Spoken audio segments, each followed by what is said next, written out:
I think we're streaming. I am liking it. Oh, yeah, I see my big face on the screen. I see your big face.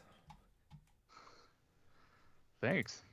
Well, everything's been working great except for Brian for some reason. At least his frozen photo is consistent. Oh yeah, I see that too. All right. Hey, How you Whiskey doing? Flipper. What's shaking? Shaking bacon. Did you just lose your mic? Who, me? Oh, there you are. Sorry, I moved away. You were talking behind it. Wow, there's a lot of lag when I'm watching on. Yeah, because it's broadcasting over the internet, so there's like a 10-second delay. That's why I don't know if you ever watched the show, but when we used to do What's in the Juke, had people just outraged that they were first, and there's a like a 10-second delay. Brian messaged me. He says, "Not sure what happened, but I've reset the router." Wow, it's getting serious. Yeah, that's. I mean, he's technically adept, so I'm good. Mm-hmm. Yeah, he'll get here at some point. Sure. I feel like my room is too bright compared to you guys. One of these kids is not like the other. One of these streams is not like the other. I'm always in Grinkers mode, so it's. One I'm of gonna these. maybe try putting a T-shirt over my lamp here. Nice. It's nice and bright in there. It is. Yeah. Although it looks like you live in a those windows just are begging to have someone like from the movie Scream press their face. What's Yeah, that's going like a- on? bump out or something. I don't know what it is. Do you have any neighbors that way? No. Oh, that's good. Okay, so we've done that. Yes. Oh, there's Brian. There he is. I Oh never my doubted gosh. you. How you doing, Brian? Well, just nifty. Can't say the same for my internet. A little darker. The some of the chatters are saying you should use a virtual background of your Williams lineup. Oh, that'd be kind of cool. Yeah, I don't know how to do that using this OBS though. First time you could just do it in Skype. It'll show up. Yeah, because it's feeding us your Skype background, so or your Skype image. So first time chatter Bobby Jones 3 says Brad's my hero. Oh, hey Bobby. Did you ever know? Bobby's the Nintendo expert. He's restored a lot of Nintendos, does some beautiful artwork. Sweet. Ozark Mountain Nintendo. Arcade, welcome to the show. Billy 7, welcome to the show. Billy was calling me probably to say, oh, he's that looks pretty sweet. He's sending me pictures of one of the products we're going to talk about today. Sweet. Sweet. Big Bad Brad is in the house. That's who's on the show tonight. Big bad bread. The triple B. The Triple B. See here. I know I'm doing this. I'm like, pop out chat. Make pop out chat really big because I'm old. Done. Popped Now, when out you the guys- chat and it went away. Are you guys watching the Twitch stream or the Skype stream when you're like? The Twitch. Skype mostly is the just Twitch. us. Right. So that's kind of boring. I'm on the IRC. No, Joe- I'm not. You're on. I completely lost the IRC. chat. I'm on AOL Instant Messenger. Yes, I'm Kenny Bueller, I think was my AOL Instant Messenger name. I don't know. I don't know why I picked that. Kenny from South Park and Bueller from Bueller, Ferris Bueller, right? Yeah. Just mixing. Anyone? Anyone? What the hell is going on? I literally lost the chat. Now I can't see when Brian's heckling me. Well, maybe this is not a bad thing. Well, if you put it's twitch.tv/popout/arcade radio/chat /popout equals. Just type that in, dude. It's so easy. So easy. Yeah. Mark, I don't know why I share didn't it with do that already. Skype chat so he can find his chat. Okay, I'll do it. We're a bunch of freaking old guys. I Where's get the out button? of Share it with Damn you. thing. Oh, you know what it was? What? My there we go. You got it? Did you get it to pop out? Yeah. It was, What? I'm sure if I want to be on this show. Stuff's popping out. We're so. Talking about Billy. oh Buttons. yeah. Oh yeah. Oh yeah, it's popping out right now. I know what I did. You're arrested. It blocked it. Blocked your chat. Oh, It blocked the pop out, which is funny. the pop out. Then the pop out blocker. Then the pop out blocker unblocker. I've taken care of that. And let's see, bam. I actually have like the El Cheapo audio effect thing I keep here for work meetings. This one?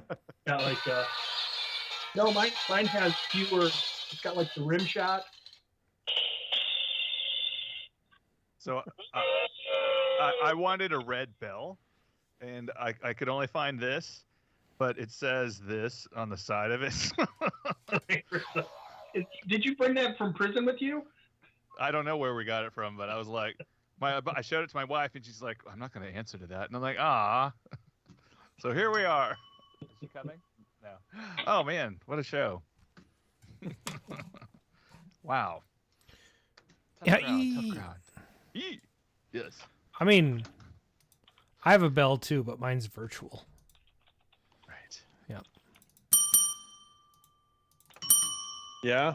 Mine's flat, I think. I got all your butts kicked. What do you got? Uh-oh. Oh, wait. What? He broke it. I did.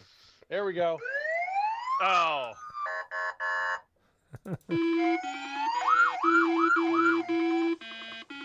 is pretty impressive.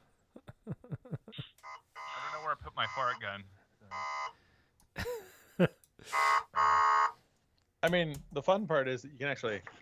All right. You should have had that running when you left your Q-Bird outside. Yeah, I should have. I'm sorry, but you're just too darn loud. Oh, yeah. Let's put some glasses on here. All right. Okay. The cold open. Remember when the cold open used to have like a comedy bit on it? I know, we used to do something funny, and now it's just us BSing for BSing like, I'm posting. 10 minutes. I've got something funny, Okay. but it's kind of what it's a new thing, though. I can talk about it. Oh. But it's not what I'm working on. I picked up an EDOT. Oh. So what's funny about it, though, is Ben Suter, who was up here visiting a while ago, asked me if I picked up the EDOT. And I said yes. And it's a good thing I picked it up because it may be where I'm living after Susan figures out how much I spent on it. And I said I can pull it up next to the 6-player X-Men, and then I'll call it a double wide. And his response was, I'd call that a triple wide. Yeah. So Double wide. So is it physically in your possession? it is not. I have to drive a long distance to get it. And I asked Michelle Bianchi, who is like my new best friend now, how much it would cost to get it here, because I'm trying to avoid going to get it myself. But I think I'm going to end up driving next week for like 24 hours in 2 days. Well, you know, we just lost like 8 chatters.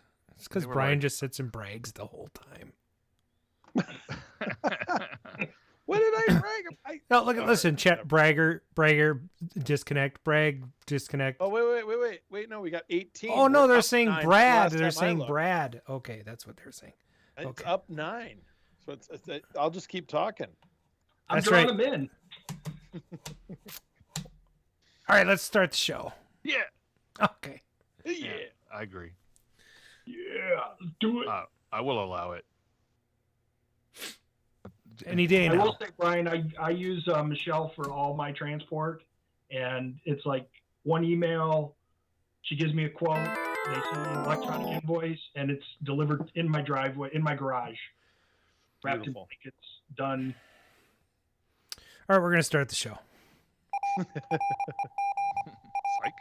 Live from KOYR Studios in Minneapolis, Minnesota, this is Arcade Radio.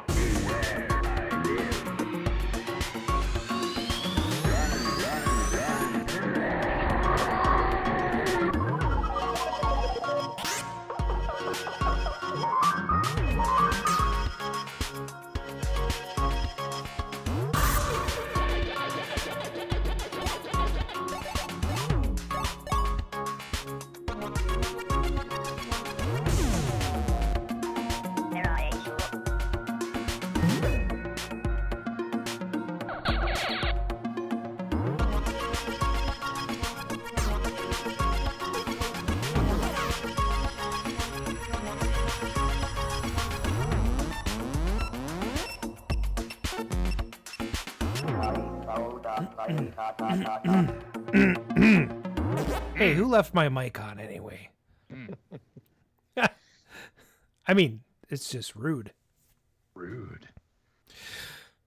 Hey, thanks for listening in from the Arcadisphere. This is Season 6, Episode 7 of the Arcade Radio Podcast. Today is Thursday, February 10th, 2022, and the time is now approximately 7:26 p.m. Central. I'm your host, Adam Sandman. I'm joined by my co-host, Mark. Last day, Capricorn 29s, Year of the City 2274. Carousel begins. Shields. And last and least, Paradise Arcade Shop proprietor and part-time runner... Get it? You get it?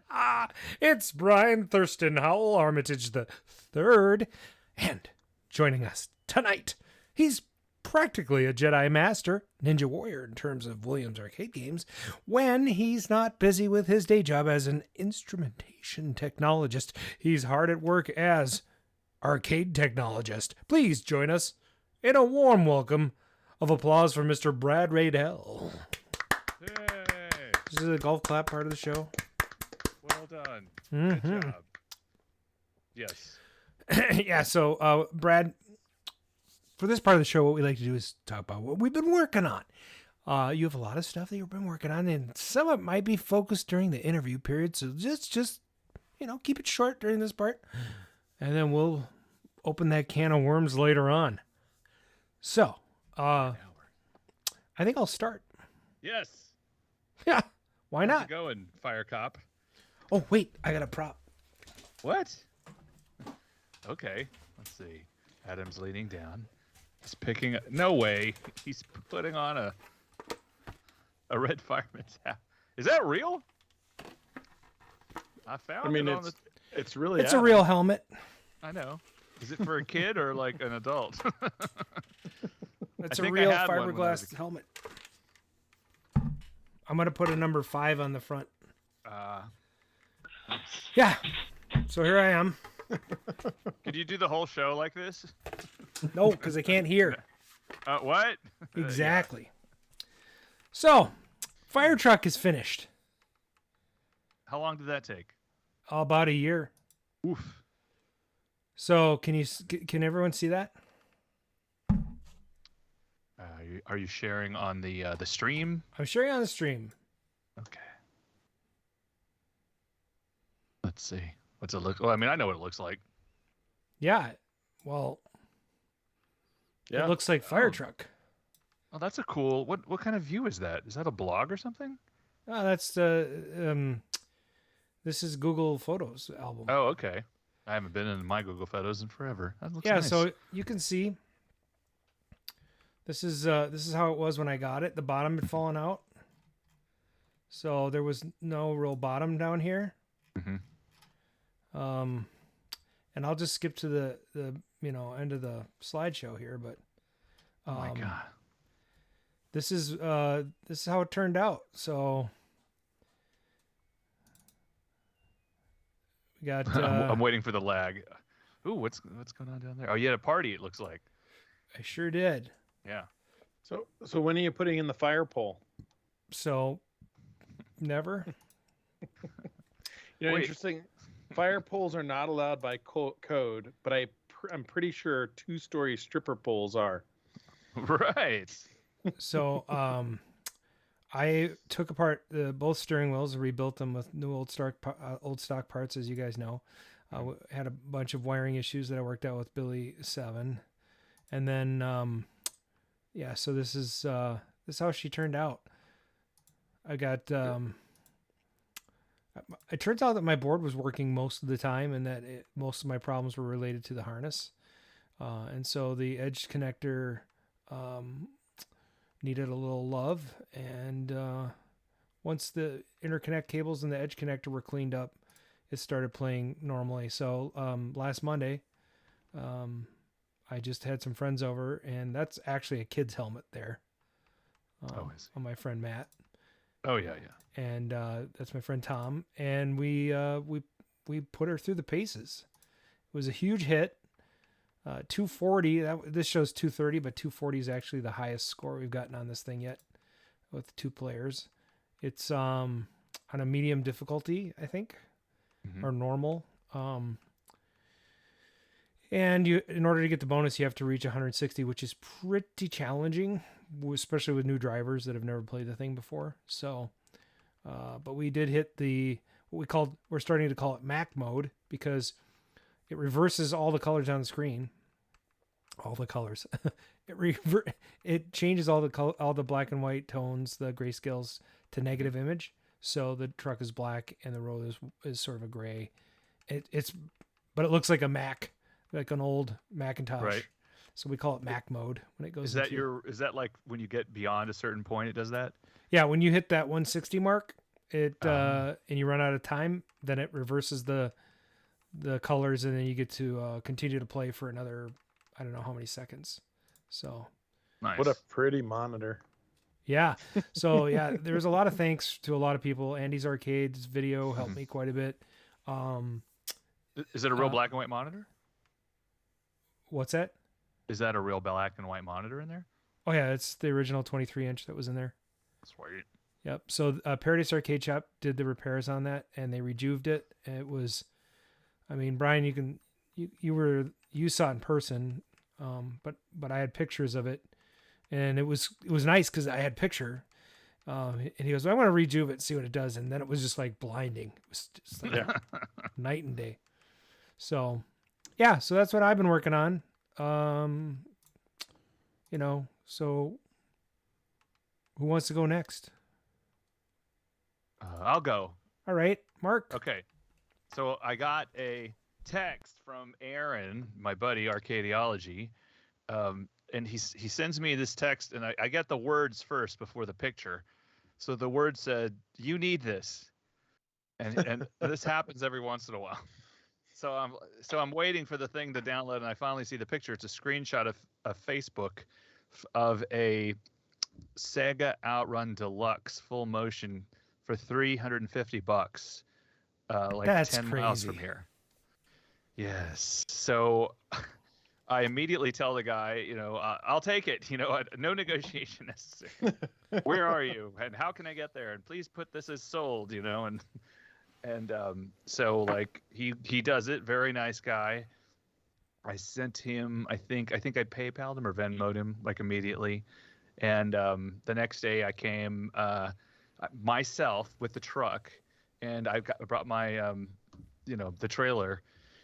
These things weigh 770 pounds, and they're just ginormous. And so I came up with a plan to take 2 dollies, the larger ones, that you can buy from Harbor Freight, strap them to the front and the back, and then put it up a ramp I have to get it onto the trailer. So the first attempt, I couldn't even clear the little, there's some guards on the side of the ramp. So then we lifted it up some more and put some 2x4s under it. And then we got it halfway there. And then it was just a lot of sort of, coaxing it. One of the wheels on one of the dollies broke off, but it was still the champ and made it all the way to the top. I got it all the way up onto that thing. And the whole trailer was oh, what are you doing? Well, it couldn't have been heavier than the video vendor. Well, I've never put. It's exactly the same weight as the video vendor, according to the spec. But the video vendor was never on my little baby trailer, my little $1,000 trailer. So I strapped it in, and then I was like, I guess I got to go home to get the keys to go to storage in Conroe.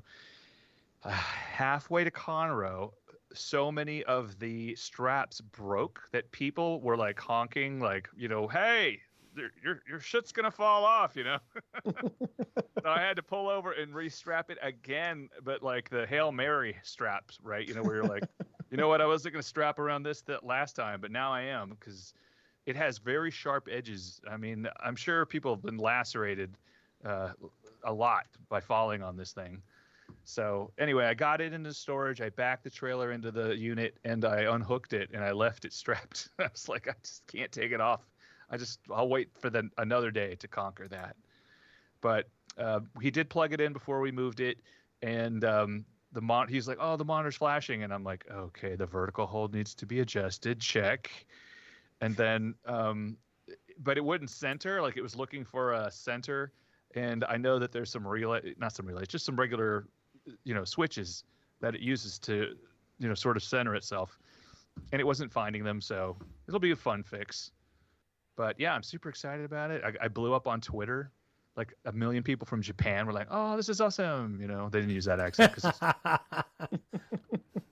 So a lot of new Japanese followers. I'm hoping that I can entertain them. But yeah, so that's really all I've been doing. I mean, oh, and cool. We got a puppy. I forgot. Nice. I was like, what's been going on? It takes up all my time. This puppy. It's like having a baby, but you can put it in a cage and lock it away. It's like a baby, except you can lock it up.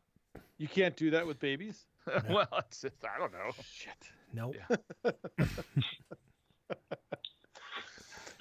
So, Brian, what have you been working on? My turn? Sure. Yes. Let's see.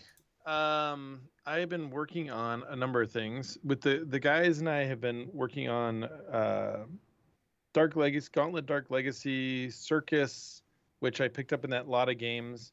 Managed to blow the monitor out on that, get that going again.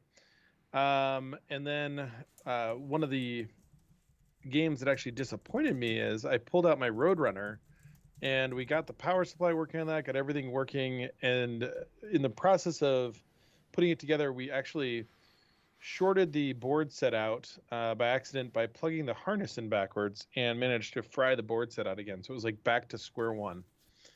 It was making lots of fun noises, but I am really looking forward. We got that all cleaned out, got the lights in there. I don't know if you've ever seen Midway Roadrunner. This is not the Atari Roadrunner. This is Midway Roadrunner. And so it's an old gun game where it's got 2 sets of mirrors, 1/2 mirror, black and white monitor, and the inside of the cabinet is just all this fluorescent artwork, which is awesome. So mirrors, fluorescent artwork, stuff that breaks, my kind of cab. Nice. So Wow. hopefully that will get going soon. But yeah, and then I actually, Mark, we have an Outrun, not the deluxe, but just the full motion back here. And so, yeah, that thing, I will agree with you. They are freaking heavy. But and that one is the one where it doesn't have like the full like wheels and everything, like where it looks like. Yeah, so this one doesn't have the wheels in the back. It just has so it's like the whole metal thing. It just doesn't have it's actually the difference, I think, is just the trim kit on the car. Interesting. Like the rest of it, I think, is the same size. I will say though, Tato's Air Inferno makes that thing light. Oh no, forget it. Air Inferno. No thanks. Brad, what have you been working on? Brad. Hey guys, thanks for having me on. A lot of stuff going on. About 2 weeks ago, a friend of mine locally, Jan, found one of 2 known BLUE Robotrons for sale in Ohio, which was about a 2.5-hour drive from us. And he offered to go out there with me, and we went and picked it up and got that in the garage. So that's in the queue to get a full restoration. So got it, stripped it down, have some photos taken. Been doing a lot of customer board repair work. I only repair Williams boards. And I did a turkey shoot board last week or this week for Jay Leone. I do all his Williams boards. And that one was a little outside the norm, Robotron Defender, all that kind of stuff. But I've had some time this past week, and I've been working on my wood blaster. So I got the control panel done, some other stuff figured out on it. So So making some good progress this past week. That's sweet. Nice. Made some new parts as well, designed, and I've been 3D printing. Tony Arrowwood has been making reproduction wood Williams control panels recently. They're gorgeous, by the way. I saw those. Yeah, they're nice. Yeah. Any imperfections, he scraps them and redoes them. And he was having a hard time getting the Robotron metal seat control panel plates, that go around the Waco joystick. So he asked me, because I make all the other plates for all the other Williams games, and somebody else was doing the plates for Robotron. They always seem to be available on eBay, but he said he couldn't get the guy to respond or whatever. So I said, I'll make you some. So I drew those up and made them. And then he's like, well, I can't get the dust washers either. So I started making those, because they kind of get sandwiched between the wood control panel and the metal plate is where those dust washers go. So I'm basically made him a little kit up with both metal plates and the dust washers and 8 of the correct screws. So pretty much he does the wood and can drop these things in. So packaged up a bunch of those to ship out to him with some other metal parts. So nice. Keeping busy. Excellent. Well, that brings us to our first segment, which, Brian likes it. Allegedly. Yeah. I always felt that the true stars at Atari was engineering. Oh, you're an inventor. Yes, I am. What have you invented? A lot of things. Like a lot of things. Like things that you've heard of. Like? Well, things that you will have heard of, okay? Patents are pending. Arcade gadgets with Brian McLeod.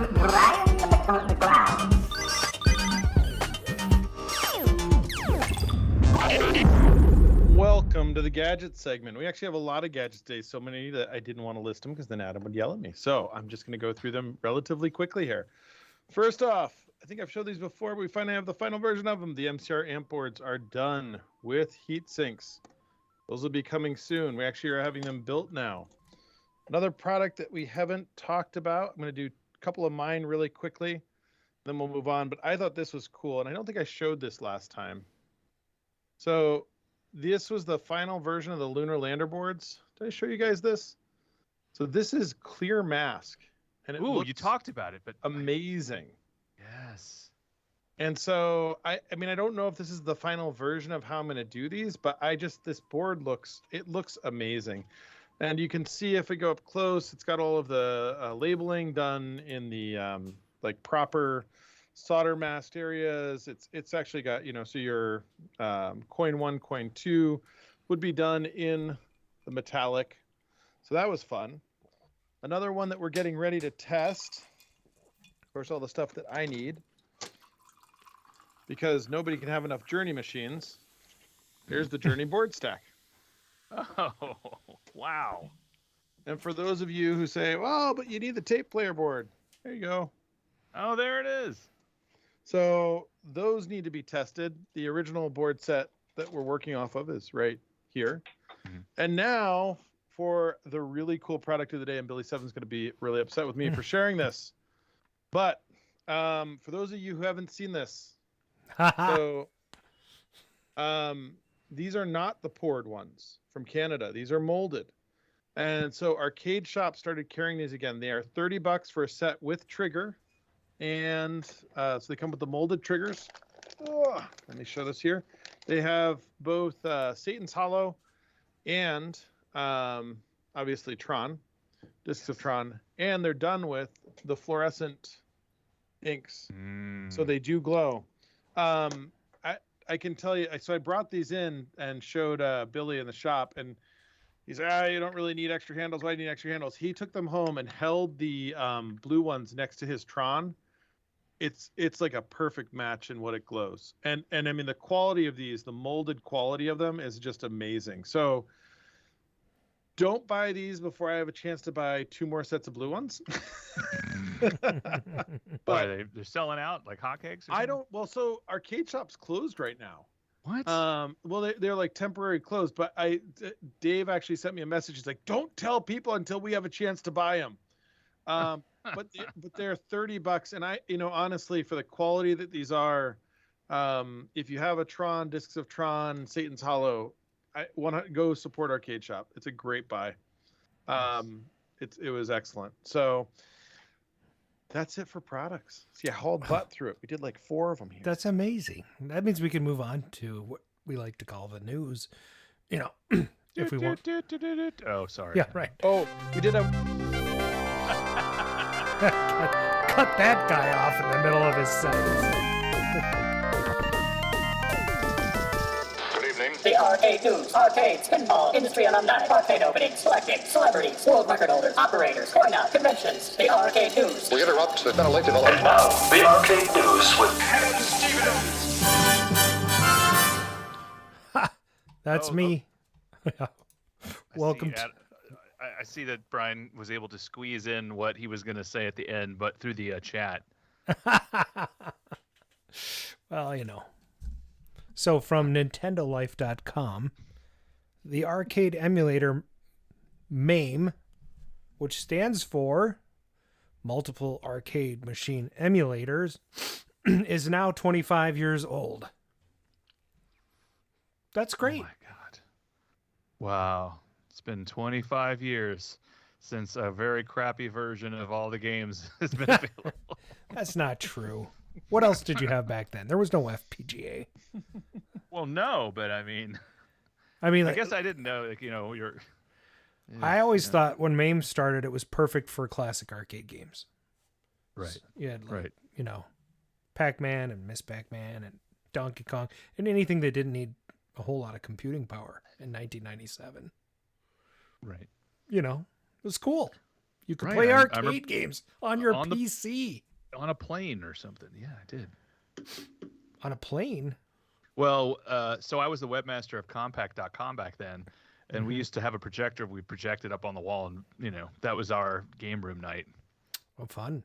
Yeah, See? we got in less trouble Progressive. for that than when we used to kill each other on Halo or whatever it was. Not, I guess it wasn't Halo, but there was a lot of cursing. Yeah. Oh, hey, so go on about this MAME thing. What's this? Well, it debuted in February 5th, 1997. Mm-hmm. So you can play lots of different games on it. Here's a brief rundown from the MAME website. It says, MAME is a multi-purpose emulation framework. MAME's purpose is to preserve decades of software history.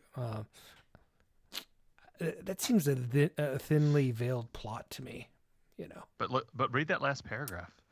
It's legit. In more recent times, it's been legitimized.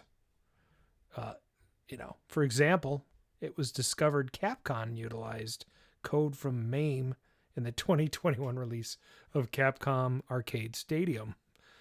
So MAME's influence stretches to other emulators as well. Well, and actually, I think if you look, a friend of mine who worked on the MAME project told me that the 60 ones use a very early version of MAME. Wow. Mm-hmm. In there, and that's how they emulate. But it's all in hardware at that point. All right. ROMs, whatever. Actually. Sure. Yeah, I don't know. It's 25 years old. It's kind of funny to me because a lot. It's not, if you think about it. Most arcade games at that time were not terribly old. Most of the ones that I have in my basement, by comparison, right? They're, I guess I have a lot of early 80s stuff. Right, only 10 to 15 years. I mean, but in 1997, I thought all arcade games were gone, and I didn't know where they were. I didn't know they were waiting for me in garages and basements and attics. It's actually I still use MAME I don't have a MAME machine set up, but I'll load it up on the computer every now and then. There's a game I haven't heard of or don't know, just to see what it's like, see what, obviously you're just screwing around with the keyboard on it, but it is kind of a good, useful thing. Yeah. Yeah. I remember the first time I tried to use MAME because I wanted to play Star Trek, and that was one of the very worst implementations of any game on MAME at the time because it didn't have the samples correct. Everything was separate, and there was a lot of things that had to be done to make it play correctly, and it never did. I never got it to work. And then they used to list ROMs as broken or partially working, And so I gave up on MAME a long time ago. I do have a multi-machine now, but I think I'm going to be replacing it with an FPGA pretty soon because with the BitKit supporting DigDug and very shortly Super Pack, which will lead to Pack and Pal. I just love I love the convenience of that kit and how fast everything loads. So and I do have a really funny note on that one with an update on the ice cold beer. Oh, people get a kick out of it. Yeah. Do So tell. Aaron sent the wrong code the other night. Uh-huh. So ice cold beer got updated to Super Pack. Oops. I'm sitting there and I'm looking, and I had the troubleshooting screen. I'm looking at it going, should this be saying pack kit? And Aaron's like, oh shit, did I do the wrong code? Yeah, and so this other article is from ultimateclassicrock.com, how Bare Naked Ladies singer helped design Rush's pinball machine. Oh, we should have this guy on the show.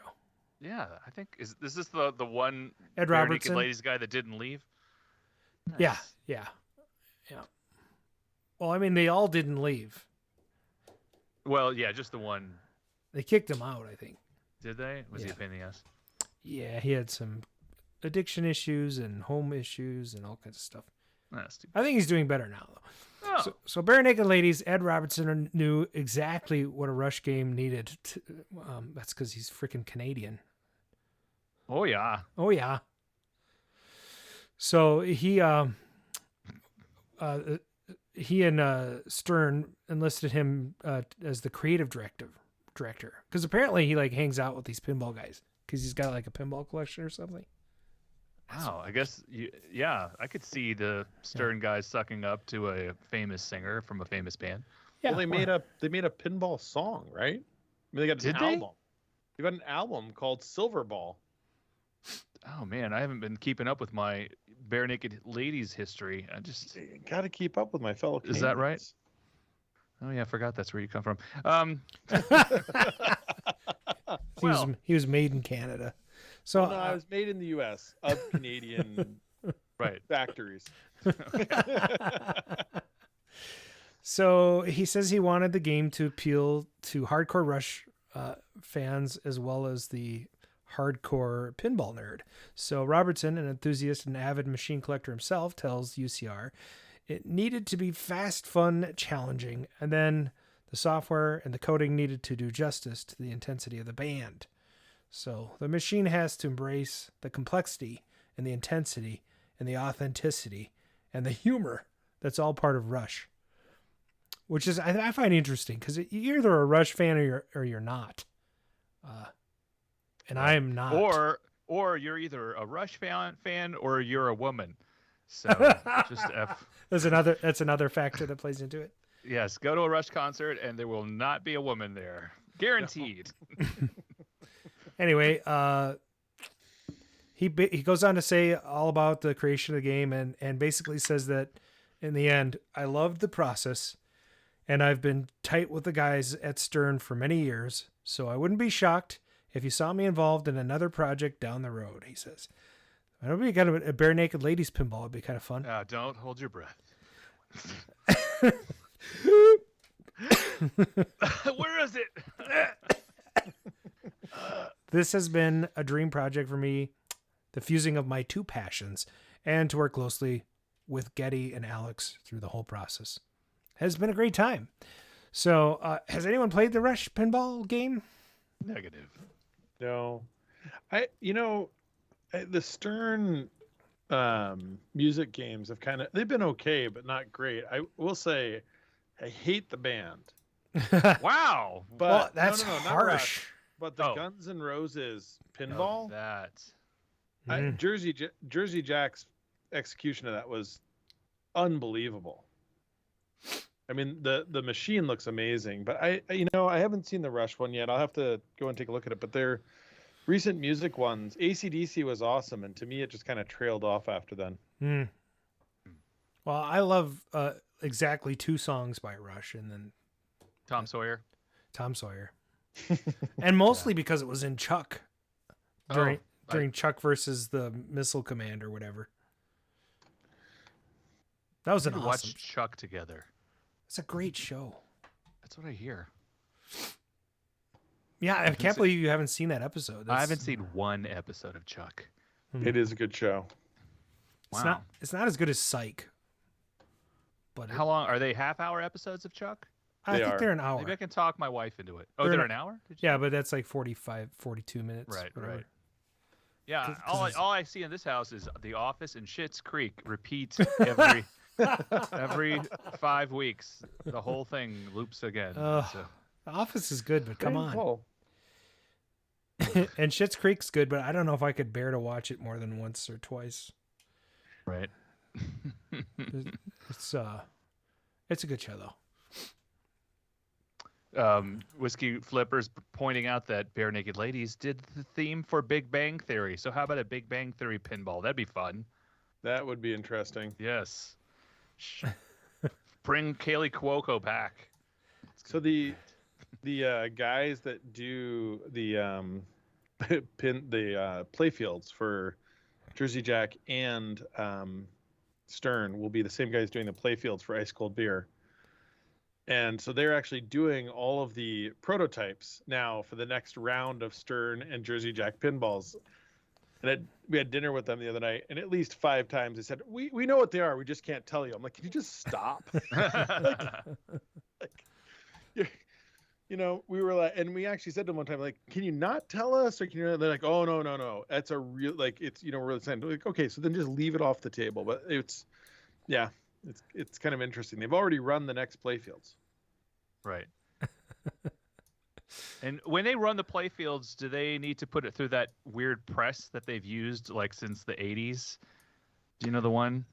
I do know what you're talking about. So what these guys are doing is after all that stuff is pressed in, I believe, is when they're putting all the artwork in. They're printing the artwork, and they print the artwork now. They don't actually screen it, and then they're clear coating it. And so these guys are doing all of the playfield preparation after the lenses are pressed in. Oh, wow. Is that intentional, like to prevent those problems that they were seeing like a few years back? Or so there's a lot of talk about the clear coating on the playfield being a problem, especially showed up first on the Merco playfields, and then they've had some issues with some of the stuff coming out of these guys, supposedly.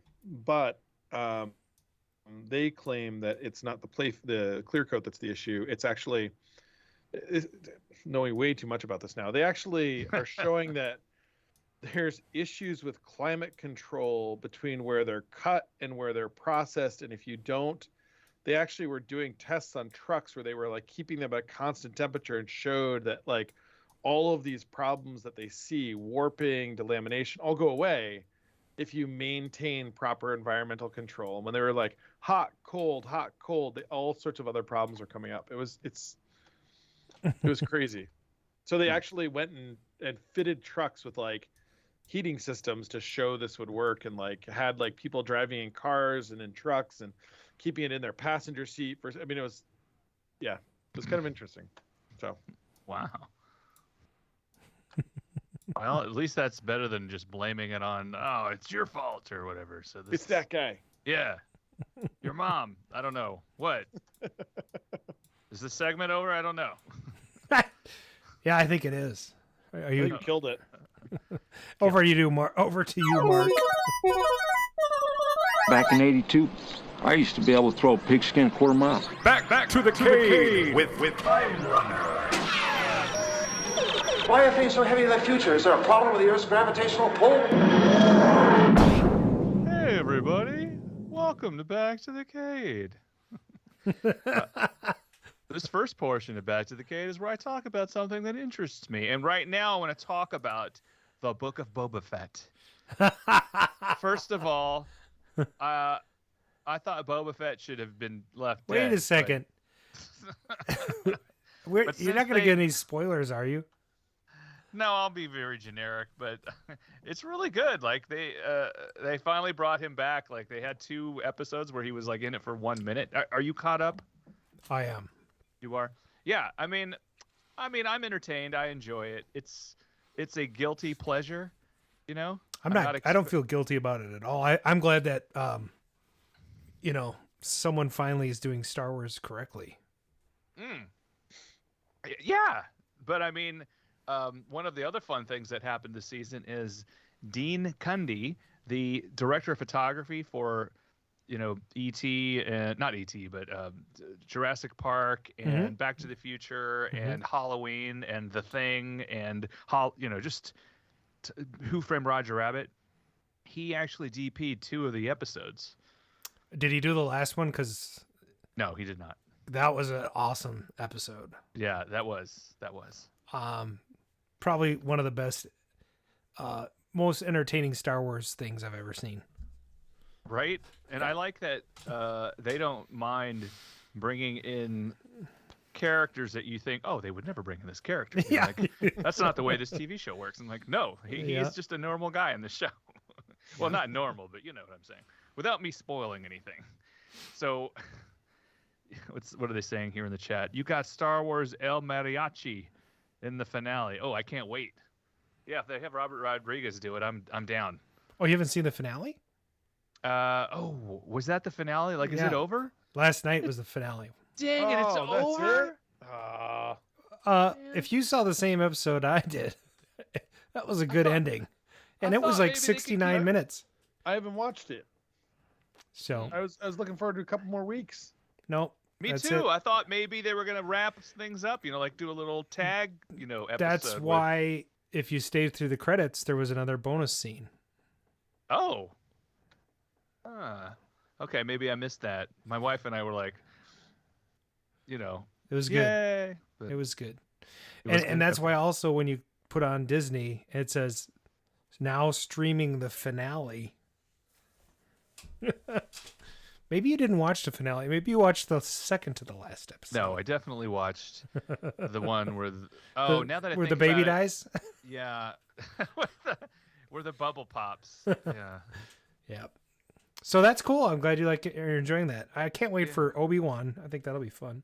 Me too. Yeah, totally. Oh, so that for sure they're gonna everybody's gonna be in that. I was hoping. I don't know if this is a spoiler, but because it didn't happen. But I was hoping Han Solo would show up in this show. Didn't you think? Wouldn't he be wait a minute, I don't know. All right, fine. They'd have to CG a lot of people. I know. I guess they can only do it one person at a time. So. Yeah. Anyway, yeah. So that's all I really wanted to talk about. I know it's not really. Brad, do you have any comments on this? I mean, do you like Star Wars? I mean, come on, it's great. I want them to just make these forever, basically. Did we lose Brad? Oh, did we lose Brad? We should go slow on the. No, I'm here. I'm listening. Oh, good. I was just asking your opinion. Yeah, what'd you think? I actually have been DVRing them, and I like to do when they're all there for the season. Oh, yeah. That is nice. My wife's making me. Just kind of do a marathon, Right. A good binge is a great binge, I think. Well, it's like 9 hours total or something. But amazing. That, at least an hour of that is credits. Yeah, skip all those credits. Because their credits are forever long on those shows. They say Obi-Wan was filmed in Boston, a.k.a. a galaxy wicked far away. Nice. So I'm going to jump to the part of this segment where I ask Adam to hit a little button and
I'll try her. Mama says that I never mind her. Got no brains, I'm insane. The teacher says that I'm one big man. I'm like a laser, 6-string eraser. I've got a mouth like an alligator. Now, I just want to say something here. Yeah. This band, take it or take them or leave them, whatever. That's no auto tune. That guy had pipes. Yeah. All these guys can actually sing. It's a delight to listen to these tracks isolated. Who got the points? Necros got Quiet Riot, and Mr. Peabody got Bang Your Head. Point. All right, that's Quiet Riot. Bang Your Head. I gotta give it to Grinwing for Metal Health. Sorry, I'm gonna take that away from Mr. Peabody because it is Metal Health is part of the name, so I'm gonna back that up. Okay. Nice. Oh, and Brian's keeping track of the score for me. I'm just going to chill out. This is awesome. It took me about an hour to isolate all of this stuff. So. This is really cool. I'm enjoying it, but I found out I could isolate lead guitar, bass guitar, the drums. It's kind of bizarre. God. My name is Ringo, and I play the drums. Oh, yes. Guess the song from the drums. All right, here comes your next track. Don't tell a lie, don't be false or untrue. It all comes back to you. Open fire on my burning heart. I've never been lucky in love. My defenses are down, a kiss or a frown. I can't survive on my own. If a girl walks in. I'm not playing any more of that. Yeah, that's a lot. So we got that Necros with Real Life. I did give it to Joe Drosen for Need an Angel, but Mr. Peabody did give it the proper name, which was Send Me an Angel. Nice. And was that Send Me an Angel or Send Me an Angel 88? Oh, I don't know. Because there's two versions. All right. Then actually, 88 probably uses the same vocal. Yeah. It's just remixed. Okay, this next track is by a band called. You consider me the young apprentice. Just cut it off. That's it. That's all I'm giving them. That's good. That's all you need. You consider me the young apprentice. Again, just phenomenal vocals. Yeah. Point. Did you see them? Oh, wait, yeah, you saw them when they were in concert. The reunion concert. Yeah, and I saw Sting twice before that. Necros got it with Sting and Police before anybody else, and Whiskey Flipper got it with Wrapped Around Your Finger. Full point. All right. Here comes your next track.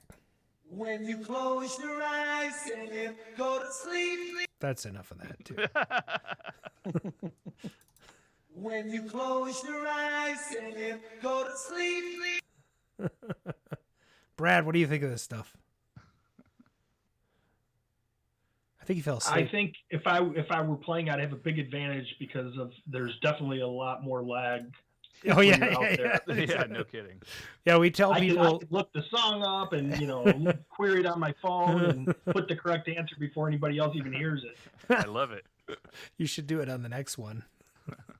The answer to that was Mike Page got it, The Romantics, and Mr. Peabody with Talking in Your Sleep. Half point. All right. Mike Page.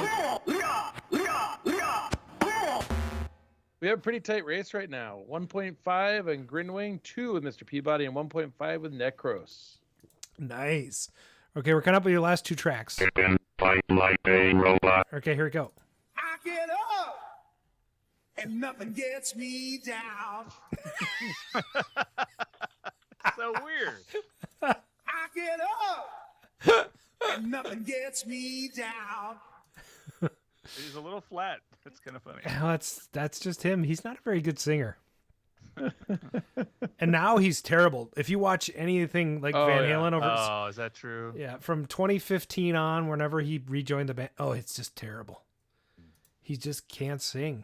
And it's, Sammy Hagar laid into him, and I just thought that was cruel, but also true. So, what do you do? Well, they did put out that album, and at least I think they fixed his voice in the album. Oh, interesting. So there's at least that. Half point. Who got the points? Brad got David Lee Roth, but it technically was Van Halen, I think, on this one. It is. So I gave it to Grinwing, and then it was Jump, which was Half point. Necros. So we now have a 3-way tie for first place. So it is boy. down to the last song. This is good because this song maybe will be a good tiebreaker. So, all right, here we go. Move yourself. You always live your life. There we go. Move yourself. You always live your life. Yeah. This AI is amazing. All right, Necros got a half point for yes. Who's going to take out? Half point. Yep.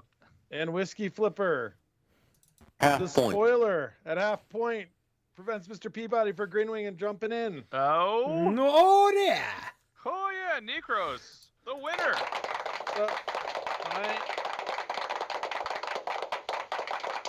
What's that? My ex-wife for years thought this song was Owner of a Lonely Horse. Owner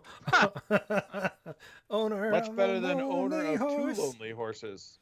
And what confused her is that she didn't know why two horses would be lonely. So anyhow, moving on. Wow. In a lot of ways. Jeez, I don't know where to go with that. There's no voicemails, are there, Adam? to change Oh, the I subject? think there are some voicemails. All right, let's check them out. Thank you for calling 612-548-GAME. This is Arcade Radio. Please leave your message after the tone. Oh. Did you hear something? I heard a click. Shh. Did you smell something? What? I don't know. What did you? Hey everybody, it's your buddy, Bob Zarzadek, control panel expert and technician. Hey, I didn't lure any phone scammers into my web this week, but I did trick some people into giving me, frankly, an amazing deal on my car's extended warranty. Yeah, I guess the only problem though is I haven't had a car in a few years, but wherever it is, I'm sure it's totally protected from damage and forces of nature and acts of God. I'm not sure what else it was on that policy. If anybody knows where my car is, please clue me in. Okay, you just leave another voicemail on the show. Hey, so yeah, Brad Raedel, Raedel, that sounds familiar. Raedel High, sounds sweet. Why does that sound so familiar? Raedel High. Oh yeah, the movie Grease. That's right. Oh yeah, not real. Hey, okay, hey, you guys have a great show. I'm sorry, how embarrassing. I'm gonna hang up right now and I'm gonna put some clothes on and listen to the show. You see, you guys take care. Zarzadek out. What? He wasn't wearing clothes? Apparently he did that call naked. That visual is just horrifying. Right now, I'm wearing nothing from the waist down. Yikes. Horrifying. Horrifying. I'm Horrifying. wearing sweatpants. but that's Sweatpants. okay. Yes. It's very comfortable. I do this show standing up, Yes, you do. Oh, wait. There's another voicemail? No. But I now, mean, well, okay. I don't even know if we can check our voicemail anymore. I'm gonna log in. Oh. Google voicemail. Let's see. Voicemail. Did they change? They didn't change it on us, right? It's still Google Voice. I don't know. I think they were gonna retire some of these things. I hope not. I have 16 messages. There they all. you have a lot of cars. This is here's one from January 13th. What was that? Yeah, hi. Hello. I purchased one of Glenn's.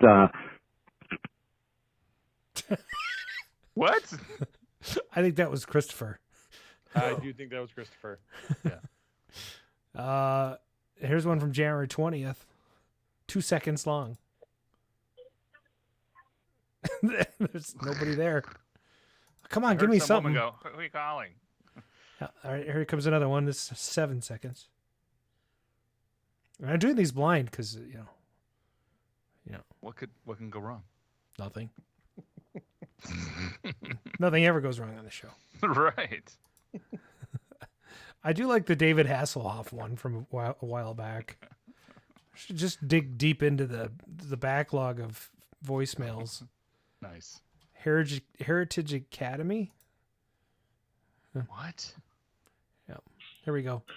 Hello, this is a message from Heritage Academy. We would like to welcome you to attend parent-teacher conferences on Thursday, March 16th, 2017 from 4 p.m. to 7 p.m. Okay, that's going to get weird because I don't have any kids.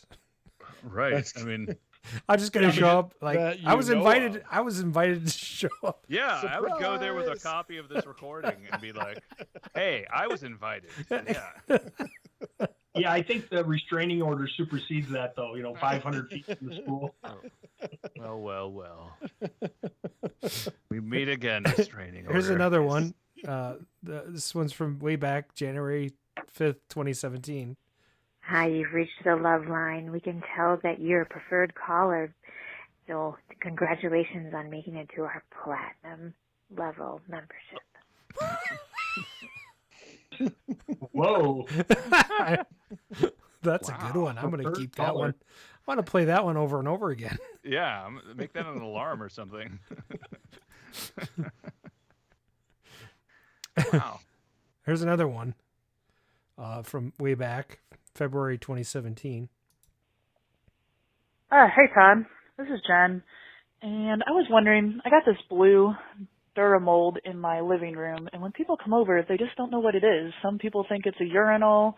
Some people think it's a tanning bed. They just don't know what to think. Some people even think it's a trash can. I don't leave it plugged in much because I'm afraid the monitor's going to belch out of it. But I was wondering if you would be interested in trading it for a year's worth of tapioca pudding. So just let me know. You got my number. Give me a holler. I think that was for one of our guests. How much is a year's worth of tapioca pudding? I think I just need to know that.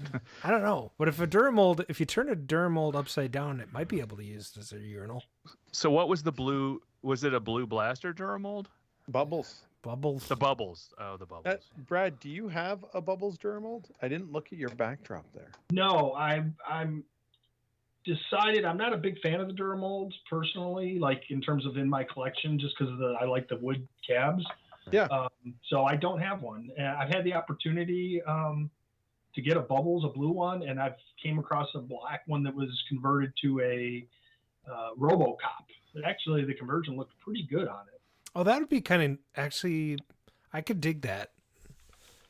Yeah, because I think the RoboCop comes in a cabinet that has that marquee that's curved, also, right? I think you're right. It does. Yep. Data East. Data East. Yeah, interesting.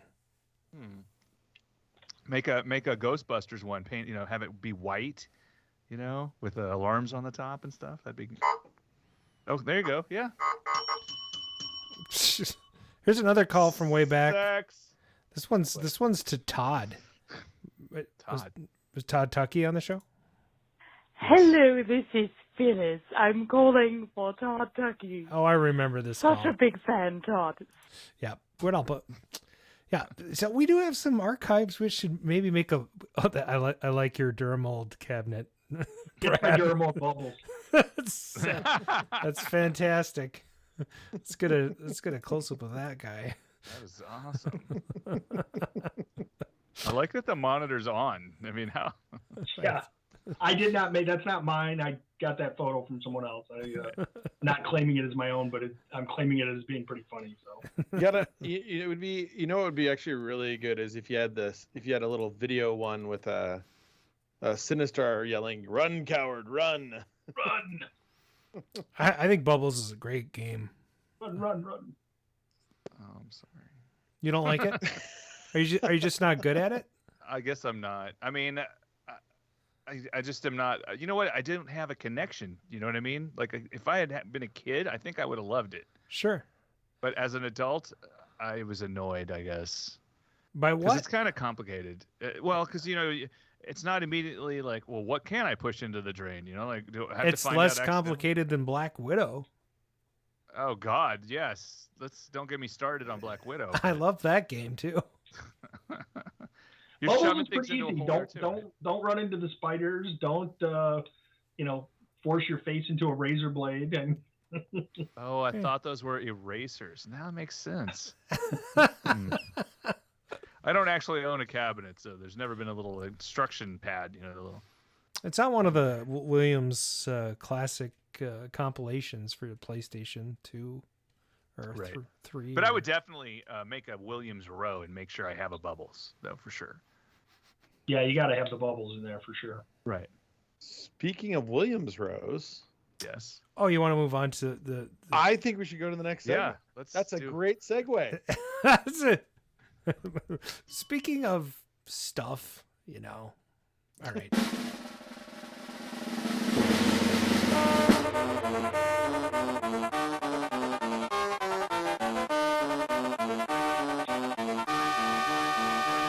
Yeah.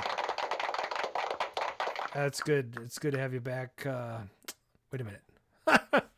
You've never been on this show. This is Mr. Brad Raedel. And welcome, you. to the interview portion of the show. This is where we ask you a bunch of questions and you share your thoughts with us. And PIN numbers. Yes. Wait, no. Social Yes. security number, credit card PIN numbers. It's routine. It's routine. Adam has collected all that prior to the show, correct? Because I have a shopping spree. I need to buy some handles. They're only $30 a piece. Hey, everybody. And if Mark, you want to kick off the show with the worst question we ever ask our guests. Yes, as a youth, Brad, what were the circumstances where you first became hooked on arcade games? There was actually a big arcade near the house. It was by a mall. It's called Walker's Pinball Palace, and it was adjacent to a bowling alley, but it was its own dedicated space. And my brother, who's 2 years older than me, we weren't technically allowed to go there, but we were allowed to go to the mall. So we would say we were going to the mall, and we would go to the arcade and spend any money we had there. And by far, Defender was my favorite game at the time. This was in the early 80s, 81ish.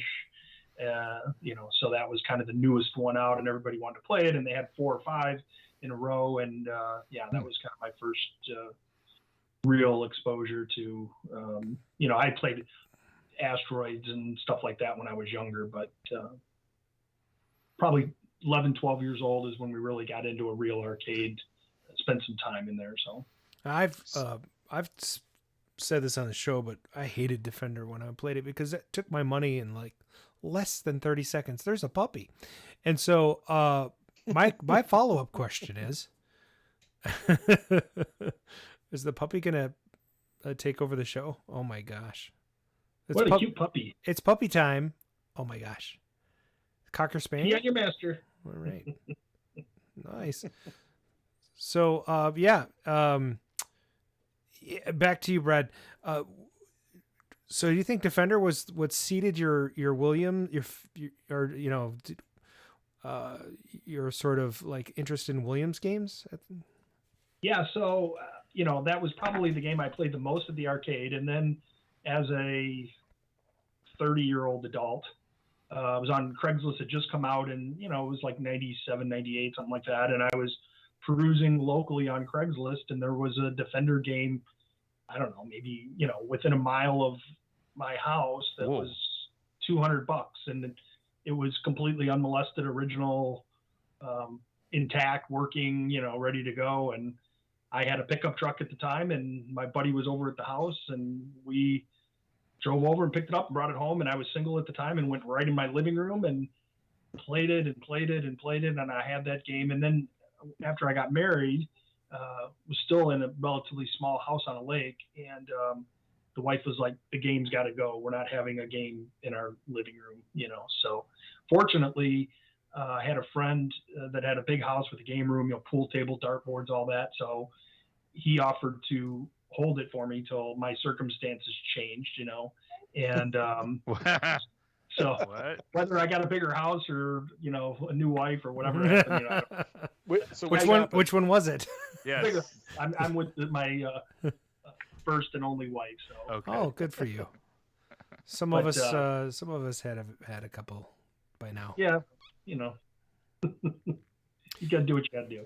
Right. So anyway, though, we got a bigger house, and I brought it back, and I used to go over to his place quite a bit and play it when I was there, but came back here and went in the basement, and literally it was the only thing in the basement for quite a while. And my daughter would go down and play it, and I'd play it. And one day she comes up and said, it's not working. So I went down there, and the monitor, I really had never done anything to it. And the monitor went out. So I'm like, well, I can fix monitors. You know, I've been doing electronics for 30 years. And so I pulled the monitor out and I noticed all the original caps and changed those and repaired it. And then I noticed all the original old caps on the boards and the alkaline battery. So I redid all the boards, and that just kind of got the ball rolling.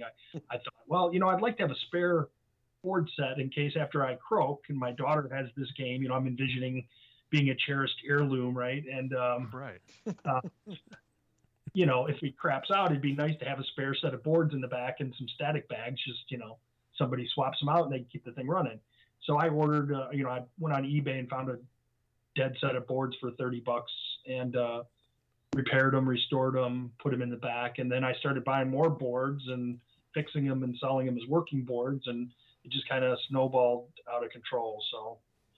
But it was pretty early on that I decided, I could see myself really getting wrapped up in this, and I need to early on set some boundaries because I have limited space, and you do enjoy being married to my wife and would like to keep it that way. So I decided to specialize in Williams and only collect Williams very early on, really before I got my second game. Even I already kind of set that in place. So. Defender was the first Williams cab. Yep. What was your second? So when I had the Defender, there's actually a Facebook page, William Defenders Players Unite, and and it's got a lot of members. But I went there for some technical help and just be part of the community, see who else owns these things and is obsessed with them. And that page is kind of combined with Robotron. They've kind of got a add-on for Robotron, and that's a big thing. And I had followed Eugene Jarvis and who was a main primary developer on Defender, and Larry DeMar, and they both basically did Robotron too, and that seemed to be the most popular. Initially I wanted to go kind of in order and get a Stargate after, but I ended up getting the Robotron after was my second game. So when was that? That was probably about 4 years ago. So I've only really been in the collecting, if you will. I've had one game for, the Defender for years and years, but I really only started getting more and getting into repairing about 3 or 4 years ago. The Robotrons have gotten crazy. I actually have 4 of them in the house now. I have a new one that I talked about, that one that's in the one of 2 known blue cabinets. You should throw a picture of that up. Yeah, I could do that. So I've got on my screen the one with my current row situation. Oh, so pretty. I love the way that you have them angled so you can see the side art. Yeah, and I do have a photo from the other side. Like if you're standing at Defender looking down, you can see 2/3 of the side art on all the cabinets. I might have a photo of that. So good. Let me see here. Hang on. I'll try to jump real quick and see if I can find. I've got that view here. There's one here. So you can see. Very nice. Yeah, I always liked arcades that did that. Yeah, if you've got the room, but as I'm looking at what I have in the queue and where I'm going to try to place these things, and it's. They're probably going to, at some point, get a little closer to each other. So is that the Defender? Is that your original Defender? That is my original Defender, and it's got the P-molding. I really haven't, other than rebuilding the monitor and the boards, I haven't done anything to it to restore it. The linear power supply still works? All of my games, no, I rebuilt all of that. Okay. All of my games have the original power supplies, every nut and bolt, everything's original, on all my games. Where it can be. That's Except awesome. for the AAA batteries. I used AA lithium 3000 milliamp batteries. Oh, interesting. I do that on all my repairs primarily too. So I'm finding that I don't know when my 2032s are going to die.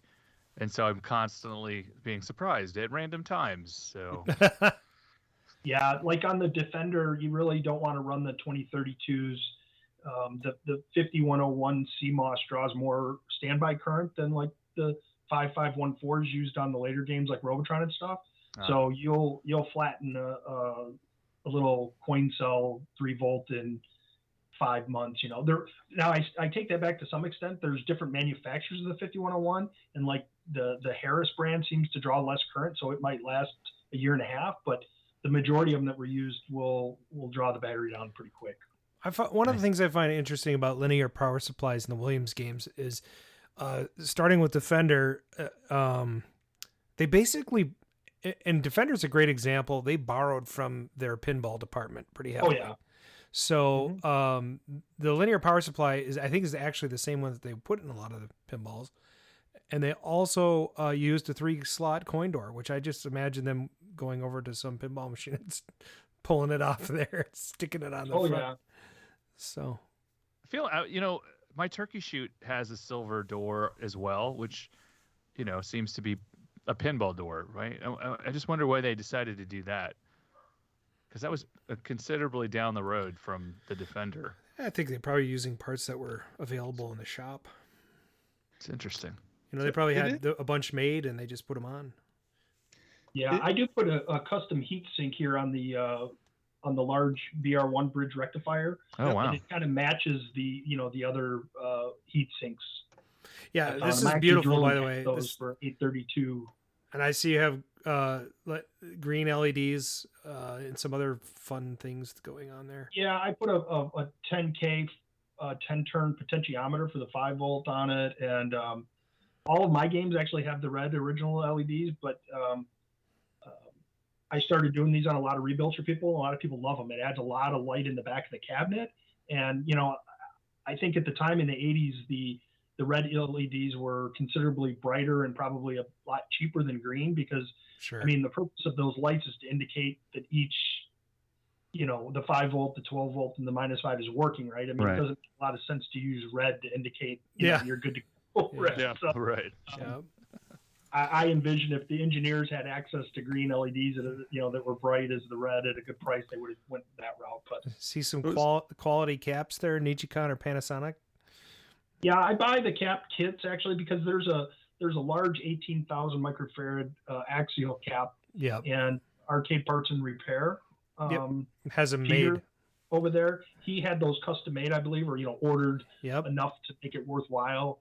And so he sells these as a kit, and I buy about 50 a year of each, one for the large Defender supplies and another 50 for the other one. So I'm rebuilding on average over the past couple of years about 60 a year for people, including some for myself, obviously. But yeah, wow. A while back when I was trying to put the CMOS replacement RAM in my, was it 5101? Is that what you said? In Defender? Yeah. Yeah. Mm-hmm. But it wouldn't work with a switching power supply. And I had a switching power supply because when I bought my Defender, they had ripped the linear out. And so it was missing the brackets and everything. There was just nothing there. And so I ended up buying some brackets from somebody and piecing together a linear power supply from eBay parts. And then I bought the Arcade Parts and Repair kit and did my linear power supply. And now I have no problems with that ROM retaining scores and whatnot. So not ROM, but memory. As to why that happens, why the CMOS gets corrupted, I could explain it if you want. It's not a short story. But, so on those original linear power supplies, right out of the bridge rectifier before the capacitor, they tap off, and they call that on the schematics, it's the unregulated 12 volts. Sure. So basically, if you kill the AC power, that unregulated 12 volts goes to zero almost instantaneously. Okay. Where after the capacitors work like a battery and continue to provide current for some time until the capacitors discharge fully, right? Sure. So that 12 volt, that unregulated 12 volt shuts off instantly. So that's one thing you need to know. So then go to the MPU, the motherboard, right, the main board. Yeah. And they have two circuits on there. They have two Zener diodes, one that's set for like 4.7 volts. Well, it's not, it's actually 3.6, but it monitors the 5 volts. And then there's another one that monitors that unregulated 12 volts. So under norm, with the original linear power supply, when you shut the power off to the game, that 12 volt goes to 0. It triggers the Zener that fires a transistor that pulls the reset on the CPU. So all the traffic, the CPU, the addressing traffic stops. Okay. Okay. Mm-hmm. When you went and put a switcher in it, what happens is when you shut the power off, that thing continues to trickle out, and the 12 volt stays high, and the 5 volt starts to get down into really goofy ranges where addresses are zeros and ones, and what ends up happening is that CMOS inadvertently gets addressed and written to. Right enable pulls up on it, and you just get corruption. Yeah, so, it's almost instantaneously garbage. Yeah. Yeah. So I make an adapter. So the adapter that our Cade shop sells really has 0 provisions for that. So on the one I make, I put a I don't know if I have that handy here. Am I still sharing my screen over there? Yeah. You are, yes. Still. I'm riveted. As he decides to type in. Let's see what his search history looks like. All right, listen. Yeah. That's good, decent. Flesh for. So I made a fleshlight. I designed a board that actually fits around the lugs. The one at our Cade shop is just flat edges, so it barely gets pinched. Right. Oh. So these actually go around the screws. Yep, that's and cool. And then there's the backside, and I made this one in 2020, so the coronavirus is my logo. Oh my God. Yeah, nice. You can see that there. So what I did to combat that is, well, first of all, I put 3 LEDs like the original to indicate, the 12 volts, the 5 volts, and the -5. Sure. I also put a couple test points on the board, just why not, right? Yeah. But the thing that I did that made the difference is I put 2 3300 microfarad capacitors on the 5 volt, which is 6600 total. And what that does is when you shut the board off, it allows that 5 volts to stay up and lets the 12 volts dip first, which then triggers the reset on the CPU. Nice, man. It doesn't fix all of them. It really, because the Zener diodes they used have like a 10 or 15% tolerance band. Sure. So some boards you can still have problems with, but what I ended up doing when I repair boards, I bought like 200 4.7 volt Zeners. So as soon as that 5 volt supply voltage, which is powering all your TTL, drops below 4.7, it pulls the reset on the board. It's pretty smart. But this solves probably 90% of the issues. And then this board also has the 6-pin header that gives you the coin door lighting, and it provides the common ground for the diagnostic switches. And then you can see here it is mounted on the standard HAP supply. There's the arcade shop one in the background. Womp womp. I have a couple of those now because I bought them, put them in my machines, and then I'm like, no, I'm gonna rebuild all my linears. The only one that I didn't get working was I think well, I have a Paradise in my Robotron. I have a Paradise arcade shop kit in mine, which is great, works wonderful. But I think that one did not have. I did not rebuild the linear in that, and I also think Joust in my collection might need a rebuild. So I'll send them your way. Send them over. So, I mean, I don't know if you saw that, but I mean, I changed all the bridge rectifiers, obviously all the electrolytics. I socket the 2 voltage regulators. I put new regulators in. A lot of parts, the heat sinks I put on. You put the 10K precision 10-turn pots on there. I use the silicone dielectric pads between the power transistors, all that kind of stuff. So. What is Brian saying in the chat? Proc says you guys in your basements. Well, they don't have basements in Florida. Well, that's true. Nor here. You gotta stick everything. Yeah. So we were talking, you guys. I think I was going to show you a picture of that blue Robotron, wasn't I? Yeah. Oh yeah. Yeah. Right. Show us. Show us the good stuff. I'm looking. Hang on. And then I didn't put it over here. Yeah, then we should talk about Blaster. Yeah, we could jump to Blaster. Here it is. So I picked this up about 2 weeks ago. Oh, good. Let me zoom in on this. This is one of two known pre-production, AKA / kind of prototype Robotrons where they were trying some different art. So this is, stenciled on there, original from Williams. So my job is to properly remove all the black paint off the rest. The other side is untouched, fortunately. Touch up this where it's jacked up, and then I'll do a full restoration on it with all original boards, original linear. Everything will be, Which ROM sets would you put in, the greens or the red? For Robotron, I've been selling a lot of the burning. I made some custom labels for the tie-dye, but I would put the original orange stripe ones back in here. Ah, nice. One of the early boards with the little riser on it. Very nice. Was there? I don't know the difference of the code. Like Defender had several different labels, didn't it? Like Oh yeah. And they had a white, green, which neither one of those supported cocktail mode. Oh. And then the red version is the one that they came out with to support cocktail, and it was basically the last revision as well. So was there any code changes between those three? Yes, definitely. Yeah. Different amount of ROMs, different. There was some carryover ROMs between like the white and green. Sure. But there's a table out there. I have it's in MAME. We could check it in MAME, right? Yeah, you can do that too. Yeah. Oh yeah, I'm interested in that wiki that you set up. WilliamsArcades.com. Is that what it is? Yeah, I'm still adding content. Mostly, I put it up there initially for me for certain things like how to identify a cabinet and things like that. But how did I get out of that? Hang on. Yeah. Now, Brad, I'm gonna ask a little bit of a loaded question, but you do you stick with the 4116? Brand? Yes. Interesting. So here's my wiki page. Hang on real quick. I just want to show you the one thing the first thing I put on here was the cabinet identification. So it says basically there's the wide and the narrow cabs. And then I go through and define which cabs were in wide and narrow. Oh, cool.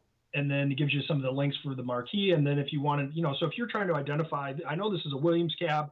First, you can measure the width, and then you can go down here and click on, which is kind of behind me here as well, is the little the profiles. And who made that? That'll get you pretty close. And then down here, I have all the board numbers listed and all the boards. So there's their MPU with the model numbers.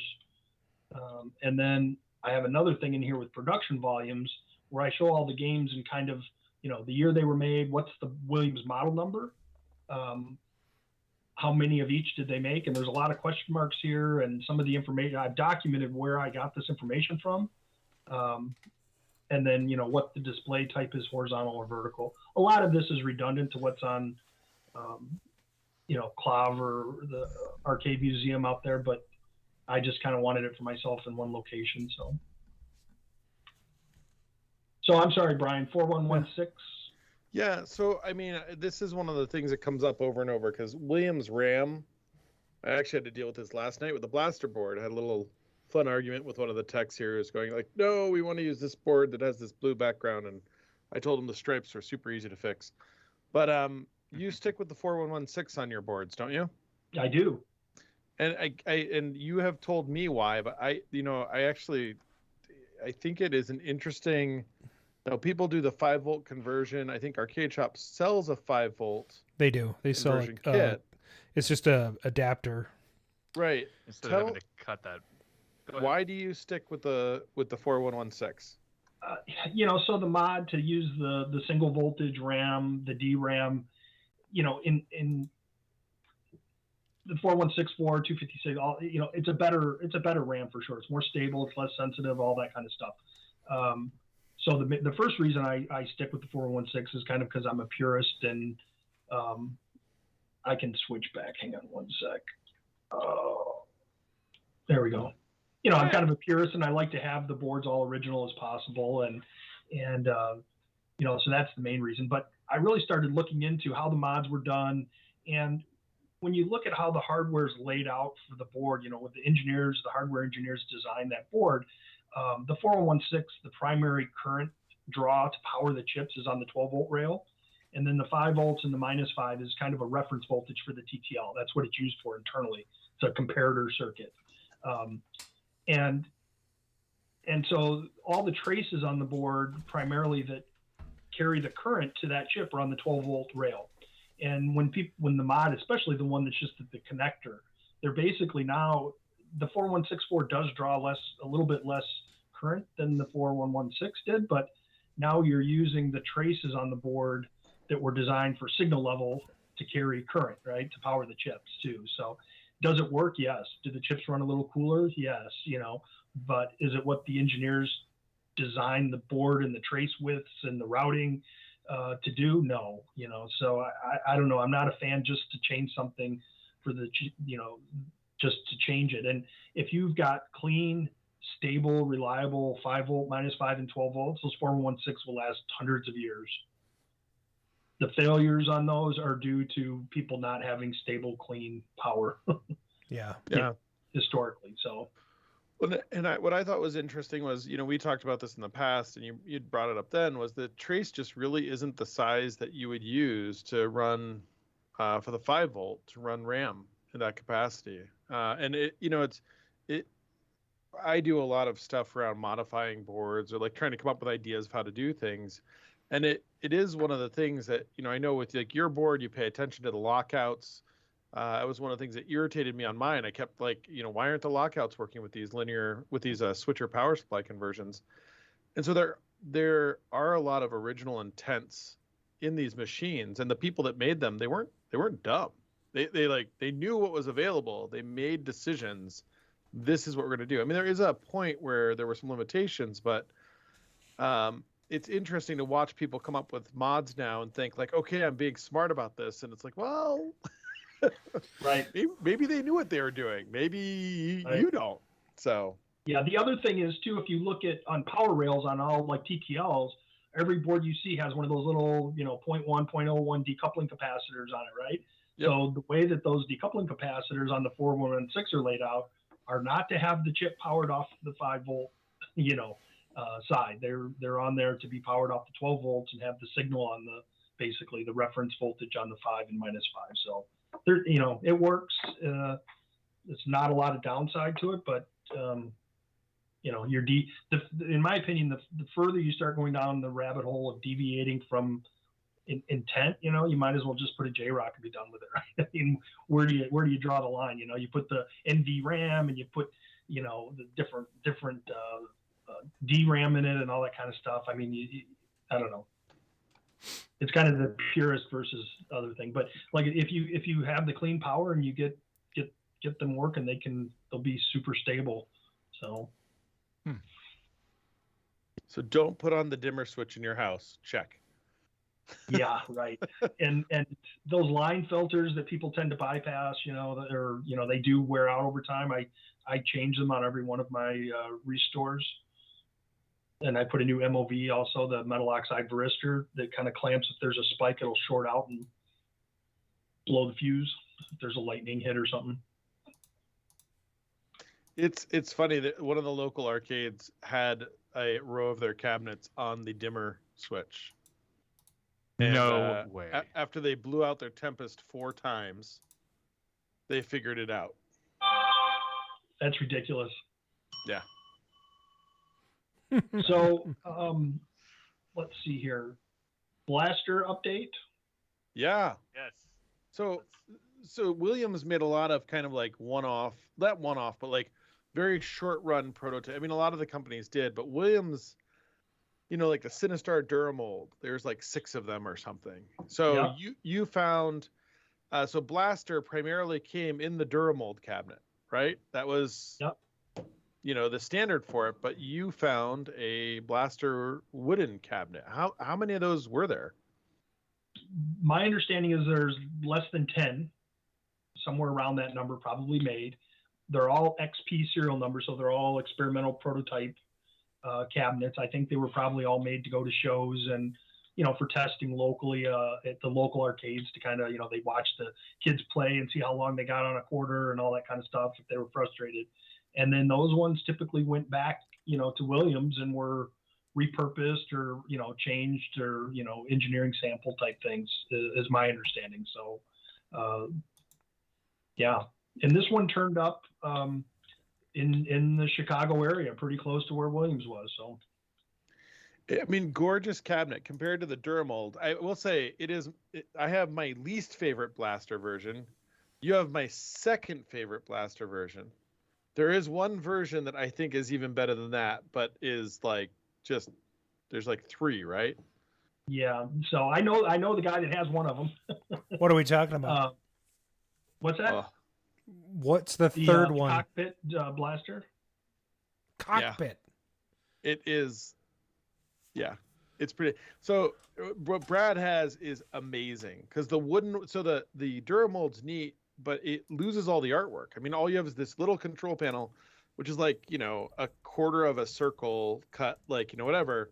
And you've got the marquee. And one of the great things about Williams games, especially Blaster, I think, is the color use and like the stuff on the screen. And yeah, I mean, here he shows the cockpit version. I mean, their use of the reds and the yellows is just gorgeous. And so the cockpit and the wooden cabinet really exploit Williams' like amazing use of color that normally is present on the screens, but their cabinet's just covered in it. So Brad's wooden cabinet is beautiful. So this is the photo I saw initially before the seller I bought it from, Brian. He it was all painted black, and he wasn't sure what it was when he first found it, and he posted on Clav saying, I know it's a Williams cab, but he didn't recognize it. And somebody before I got on even pointed out that that's a wood blaster. That thing's a pretty rare cabinet. And he was kind of debating whether he was going to try to restore it or what he was going to do. So he started with the magic eraser and alcohol and got a little bit of the paint off to see that the original art was intact. And he had hit me up. Everybody kind of pointed him to me, because I have blaster boards and I make the joysticks and all that kind of stuff. So he had some questions for me. How much is a joystick? And, could he get on the list to get one and all this? And, I was answering all these questions. I said, well, first of all, before we get too far here, I want to let you know if you want to sell this, I would be an interested buyer. I want to disclose that before we get too far. And we chatted back and forth for quite a while, and he ended up deciding that, I showed him some of the restore work I had done on other cabs, and he was confident that I could bring it back and decided to sell to me. So from the time he said he would sell it to me, I was at his house with a Suburban and my friend to pick it up 8 hours later.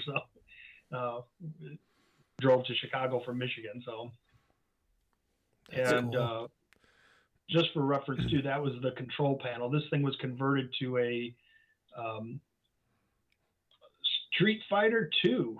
Wow. Beautiful. Man. Just so people just don't, people just didn't know, they get these cabinets, they want to make them get some money, and wow, XP 0266. Yeah, and these stickers, they must have had a whole sheet of them, because this says cabinets, there's one that says coin box, there's one that says, these little stickers with the name is plastered all over inside the cabinet on different parts. Sure. So that's pretty cool. And then, I started stripping the black paint off, and I bought one of these NIC sensors for like $100, that you can scan the colors, and which is great at getting RGB. Like if you were going to print something with a, printer, using RGB colors is great. And I really didn't know that much about it, but come to find out, if you actually want real paint, you can't get paint mixed based on RGB colors. They go on Pantones.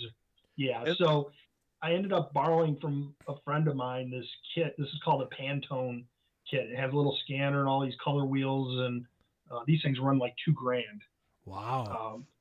So I was able with this stuff to get very, very, very close color match paint for the game. It's bizarre the way you have which was Apple for the artwork, by the way, too. Yeah. That he's making. And there is a Pro 2 of the NICs that's like one step up from the one you buy in, like there's a $350 model that we have that does a pretty good job. It's not as good as Pantone, but I have actually the regular NIX and the NIX Pro, and it does a decent job, and it'll give you outputs other than just the RGB. Okay. This NIX I have too. There's two programs, if you will, two applications that run on the phone. One of them is RGB, and another one you can pick Home Depot paint, Lowe's paint, Behr, all the different manufacturers of paint, and it'll find the one closest. But I was having a hard time finding matches close. The Pro instead of the Mini gives you like a lot. You can do RGB, CMYK, paints. It doesn't give you Pantone because Pantone is a trademark, but it gives you like all of these other values that basically let you get Pantone. But it's all in one. It's a slightly upgraded. You have to order it. The Mini you can actually buy at some of the Ace Hardwares. You can buy it on Amazon. It is kind of fun. Yeah. So that was the color stuff. So here was the control panel. You saw where it was in Street Fighter. They had filled the big hole and some of these with Bondo. So I had to literally go in there and scrape it and grind it out with a Dremel and, get all the Bondo out. There's a picture of it with the previous picture kind of showed the Bondo. Yeah, I had that here. You can kind of see that the center hole was filled. They had a couple of holes here were filled, and these two on the side where the player select were filled. So you chipped all that out. Yeah, ground it out with a Dremel. And then I'm trying to jump here to that. So then I filled them all with hardwood plugs. Well, actually, I re-drilled them all with a special bit. Very smooth, boring. I forgot what they call those bits. Foster? Yeah, Foster bit, yeah. And then, so I did exactly 30 millimeters, and then I got these hardwood dowels and put them in and let the glue dry, and then cut them flush with a little vibrating, saw thing, and then sanded them all flush up to like 220 grit sandpaper. And then after that, I made a foam rubber. I bought a chunk of this and cut it to fit around the joystick. And then this is and then I designed CAD it up. It didn't have a metal plate. And so I drew one up in CAD, had them laser cut, and then I fitted the metal plate on. And then I had to use a little filler, some glazing putty, where the transition was from the metal and that. Just, I didn't want any lips or anything that you would see through the overlay. Yeah. And then there it is, at least the outside completely done. Put the molding on. I used stainless steel staples to adhere those, 5/8. And then I put a foam strip where it seals against the glass. It's a closed cell foam with adhesive on one side. It comes in a roll. And then this is the wiring. I had all the original Williams tall Waco leaf switches, I'd accumulated over the years, and new bayonet lamp holders. I did put LED bulbs in it, and all the wire colors are, pretty close to what it called out. And then of course it's got the 49-way joystick that I make up, and the base I use when I do these is from an arch rival stick typically. But I have to have machining done on the bearing, and then I have shafts made, and then obviously the handle and all the wiring I do myself as well. Wow. And then here it is mounted up, and beautiful. Turned out pretty good. Yeah. Thank you. Looks amazing. You could say that again. I need to do that bezel. That needs to go on to the. Yeah, and if you look. Oh, you can't see it in this one, but funny story. Before finding this blaster, I had already planned on building one. I've been working on getting dimensions, and I've accumulated all the parts, coin doors, lower coin doors, marquee brackets, every single part pretty much I've accumulated for a wood blaster. And so when I found this one, I'm like, wow, that's awesome, but I've got all the parts to build another one. I might as well still do that. And then, it'll probably be the most accurate reproduction because I've got one sitting, a foot away to reference off of. So I'm still planning on building one at some point. So when I bought the artwork from Joe, I bought another overlay, I bought another bezel, and and I bought the vinyl side arc. Very cool. And I have another marquee. So, and then what else is new? Yeah, I mentioned that I started making the Waco dust washers. I've made a big stack of them. I got this recently too. I upgraded I had a small 3M ribbon cable press. It was fairly small, and I recently upgraded to this larger 3M ribbon cable press. So, and what I do here is I have samples from all the games ribbon cables that I keep, Robotron, Bubble, Sinistar, all of them that I use as a reference, and then I buy all 3M cable. All the parts are 3M. I think you can see here, it's got the 3M logo on the IDC portion. So I make up all my own cables. I do sell them occasionally. I don't really, I just sell them pretty much for my cost. But if friends or somebody needs one and wants a good quality one, then I make them. But all the boards I repair and restore get new ribbon cables on them that I make. And then I showed this to somebody. This is my control panel Williams graveyard in the corner. I don't know how many are in here, but Joust and Make Tracks and Stargates and Robotrons and extra goodies I bought at little auctions or accumulated over the years I keep in there. And this is a new test bench I built recently. I got this leg kit from Amazon, and then you basically buy some 2x4s, and for the top I use 2x6s, and I got a big 4x8 sheet of birch plywood, and it goes 8 feet this way, and then it turns, and I've got a little peninsula that's at 5 feet coming off, and I either have a drill press, like a benchtop drill press that I use to polish, the joysticks or do the countersinking for the screws and the control panel plates, or I have that ribbon cable press up there. So it works out pretty good. I used to have this on like some sawhorses and a real temporary rickety thing. So I decided to actually build a little better workbench. And then I picked up a couple cocktails recently. I got a Joust and a Defender. Nice. A few months ago that I need to go through. And then these are the plates too. So I showed the plate that I made for the control panel. I also designed and made an exact copy, pretty close to exact, of the original Blaster board mounting plate. And this sits on top of the coin box on the Williams games. And then here it is, one side of it that has the MPU power supply and interface, aka widget board on it. And then the other side has the heat sink with the power transistors, the ROM board. And then Blaster was the only, the Sinistar cockpit used 2 soundboards too, but one was for that. But they actually used 2 separate soundboards to kind of simulate stereo. They have 2 speakers in the upright cabinet, and each one is driven independently from its own soundboard.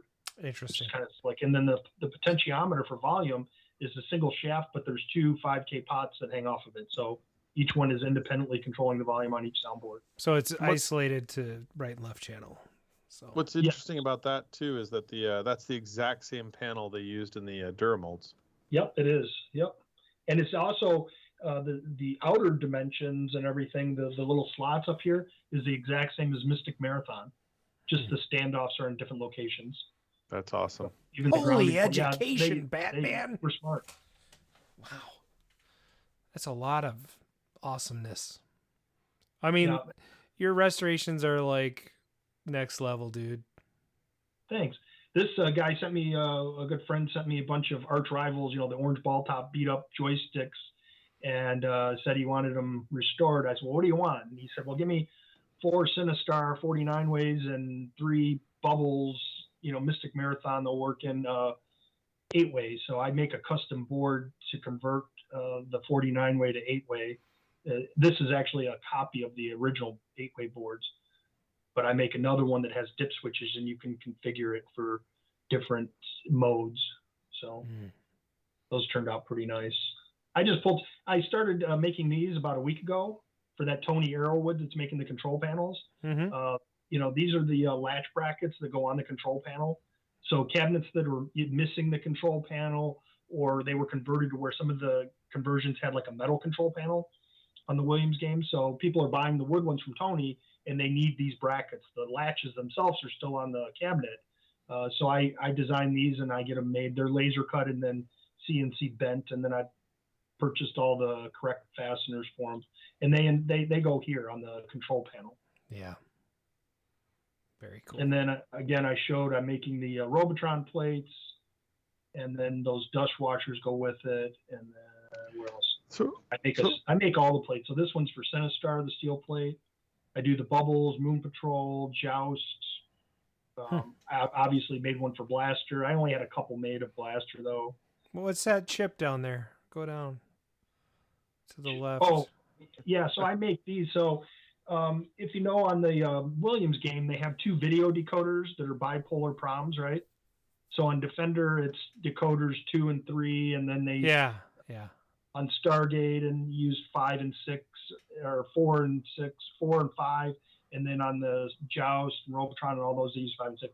So, and they're bipolars, and they're hard to get, those original bipolars, and program them. I have a Data IO 29B, and I have a bunch of them, but I had a lot of people wanting them, so I made this as a modern double EEPROM. It's a 64K EEPROM, and I basically took all those binary files for those decoders and created one binary and program them in here, and then based on the dip switch setting, you can be decoder 1, 2, 3, 4, 5, or 6, which is all of them they made with one chip. So it works pretty well. What do you charge for that guy? There's the backside of it, and again, I've got my coronavirus logo on that. So I call it a universal decoder for Williams Universal Decoder, because it replaces all of them with one chip. That's awesome. What do they run? So somebody repairing, it's good to have one of those in your arsenal, right? Because whether you're working on a Defender or anything else, and you think maybe one of them's sketchy, you can just pop this in, throw the dip switch, and test. If the one you have is good or not. Are they sold at Arcade Shop? Where do you sell those? Arcade Shop is selling them. Brian and I have been trying to work out something where he's going to be doing it, but I'm a pain in the ass to deal with. We're just both so busy that we keep going, we need to do this. Yeah. And then like 4 months later, hey, we really need to do this. I know. So, and that would be ideal for me too, for one-stop shop. Brian's mentioned kind of creating a Williams corner within Paradise, that would kind of showcase all of the Williams stuff, because he has some other Williams things that he's doing with Ted and things like that. So, I think it'd be a great opportunity there. This is something I made for someone. I'm not sure if he's still in chat or not. Bobby, he requested this. So this is a Nintendo DS holster, I think. Yeah. So this bottom piece is steel plate, pretty heavy gauge steel. I 3D print this part where the gun goes into, and then I include all the fasteners, even the Allen wrench to set the set screws into the armored cable that goes to the gun. So those are nice, interesting. Are those reproduction Williams sticks? Well, most of these parts, and I know Brian's making beautiful ones now that are way better than these, but you could buy the replacement bases, and you could buy the shafts, but all the little parts, these parts specifically, with the fish paper and the flat leaves, and all these things were the hard to source to build a complete one. So I've sourced these so I can build 100% new, two-way joysticks. And I do make the dust washers, and Arcade Shop does sell those, and he's gone through over 300 of these I've printed and sold to him so far. So wow, they sell a lot of them.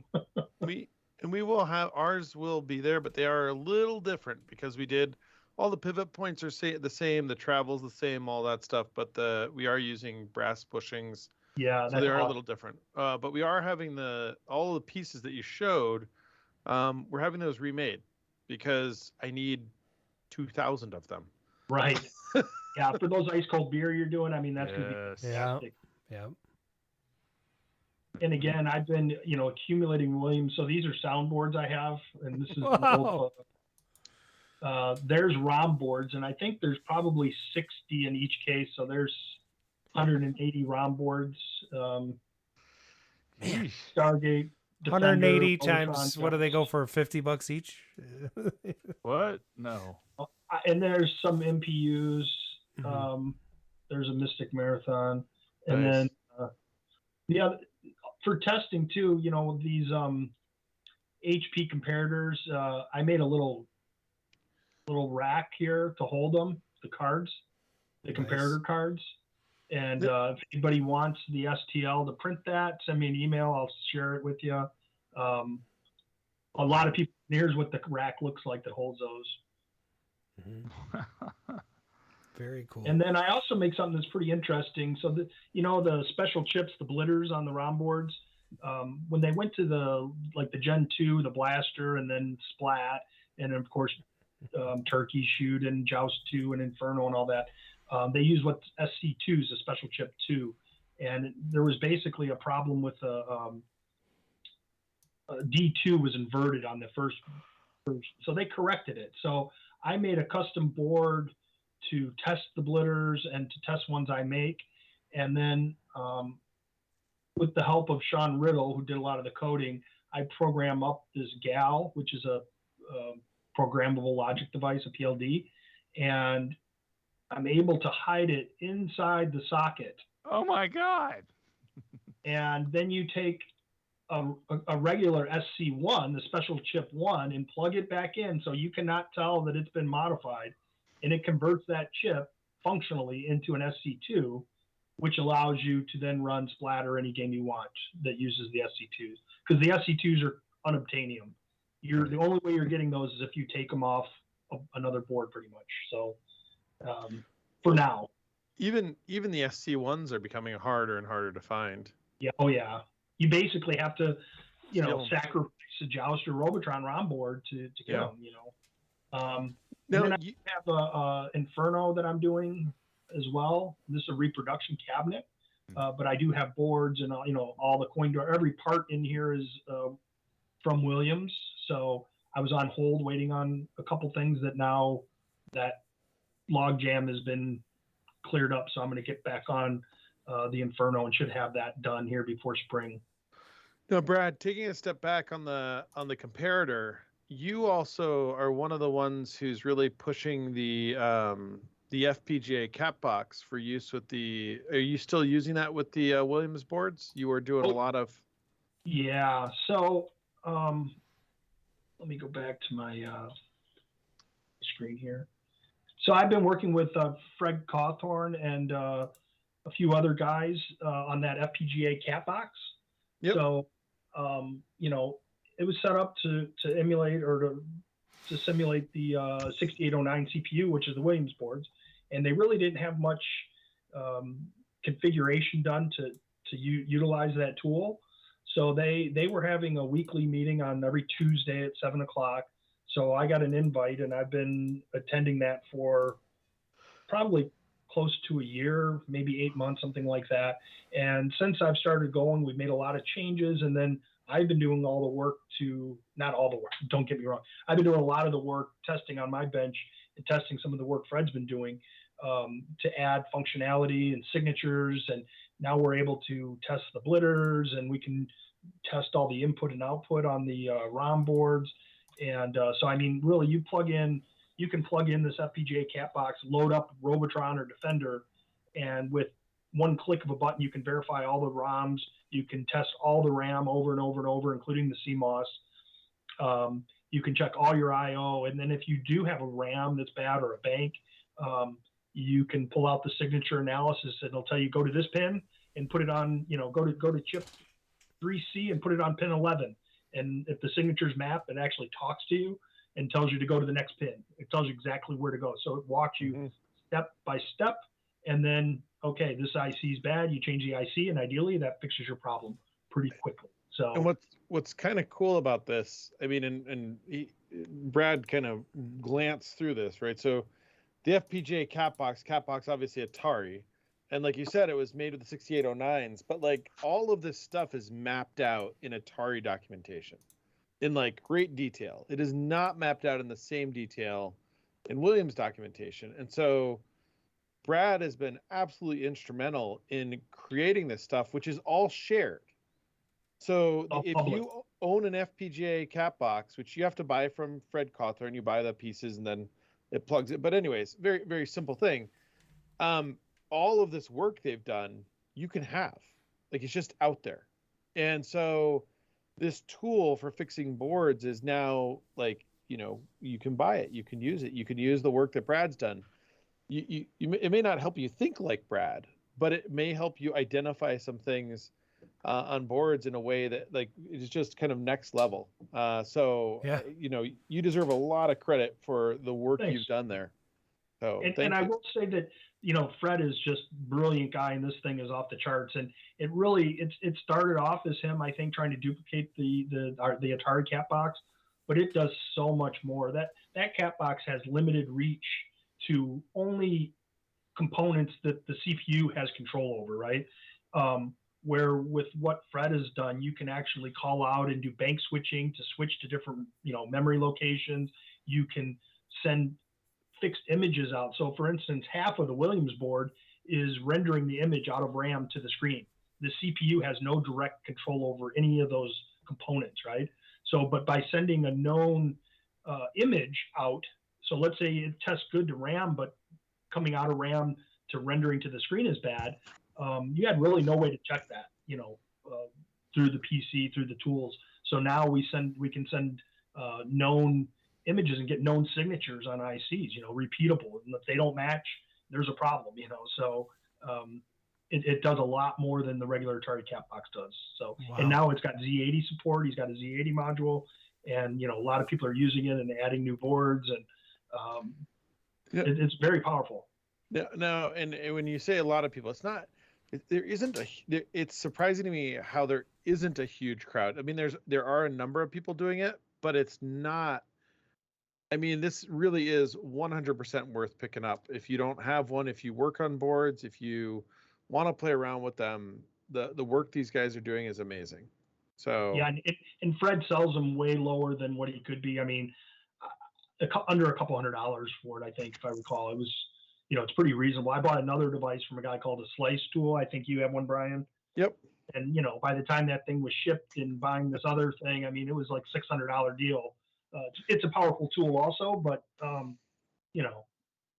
what Fred is offering is more of a tool for considerably less money. So where does one purchase a thing from Fred such as this? I'll pull up the KLOV forum thread for you, and I'll post it in the chat. But it's it is really, it really should be paradise, but it's not. So I will say that right now with the chip shortage, he's having a hard time sourcing the actual main FPGA on the board. I think he has a couple left to sell, but he's wanting to do the next batch, and he's having a hard time sourcing the FPGA. So, and they're sold. No, I will say too, we talked to Aaron, who's doing your ice cold beer, and he ended up having to switch to different FPGA, totally different platform. Yep. Recently. Yep. It's well, Aaron has, I mean, he's also got that sort of next level brain when it comes to this stuff. So it's always interesting to have you guys on the show for an education. I'd like to wrap it up here a little soon, but let's, if there are any questions in the chat or any questions from either Mark or Brian that you'd like to throw Brad's way. I definitely haven't been talking enough. Well, me too.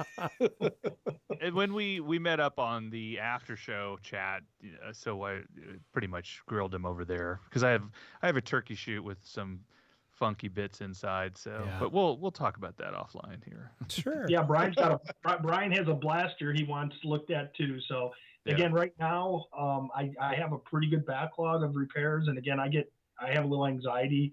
Somebody gives me a board to repair, they're like, "Oh, I'm in no rush." If it's sitting in my shop on the bench, I cannot not work on it and fix it. So, oh wow, which I'm getting a little better at, but I really, as you saw on the blaster, I'm trying to split my time a little bit to work on my own stuff. Right.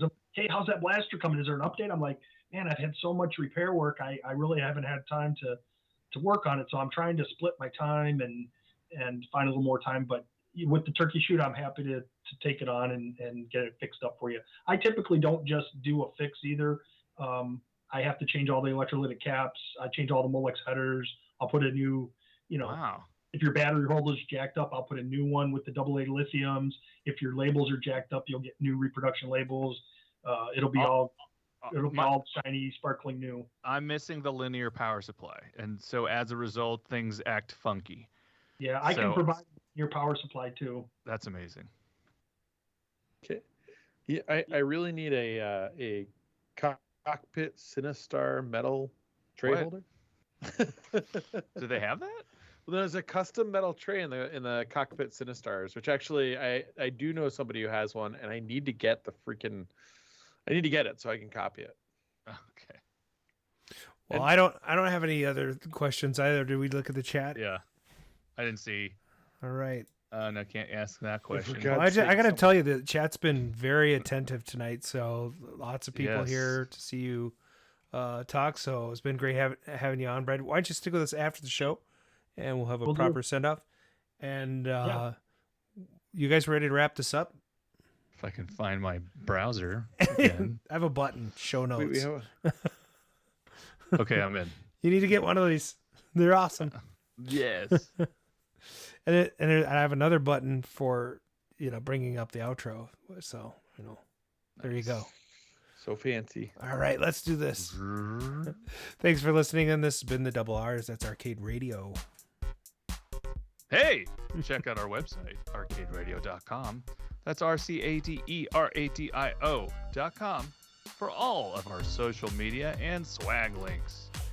Call and leave comments just like Bobby Z, who I'm sure is trying to break into Brad's house and steal all those control panels right now. You can call us at 612-548-GAME. That's 4263. All right. Yeah. 4263. People are calling right now. I could just tell. So if you're enjoying the show, pick up some Arcade Radio swag over at teespring.com/Arcade Radio, or consider supporting our Patreon campaign over at patreon.com/Arcade Radio. There are multiple tiers starting at just $3 a month. Any bit helps us with the cost of running the show. Subscribe to our Twitch channel, which you're listening to right now, and follow us and click on that notification bell so you will know when we are streaming live. That's twitch.com/Arcade Radio. If you like what you're hearing, consider dropping us a 5-star review on Anchor, iTunes, Spotify, or wherever you consume our podcast. Not Spotify. Not Spotify. Are we off Spotify? No, we're not. So that's going to be it for tonight's show from the Arcade Radio team. We hope you had a blast. We'll see you on the next episode. So take care and have a good night. Thanks, guys. All right, you stick around and we'll see you in just a second here. This is where we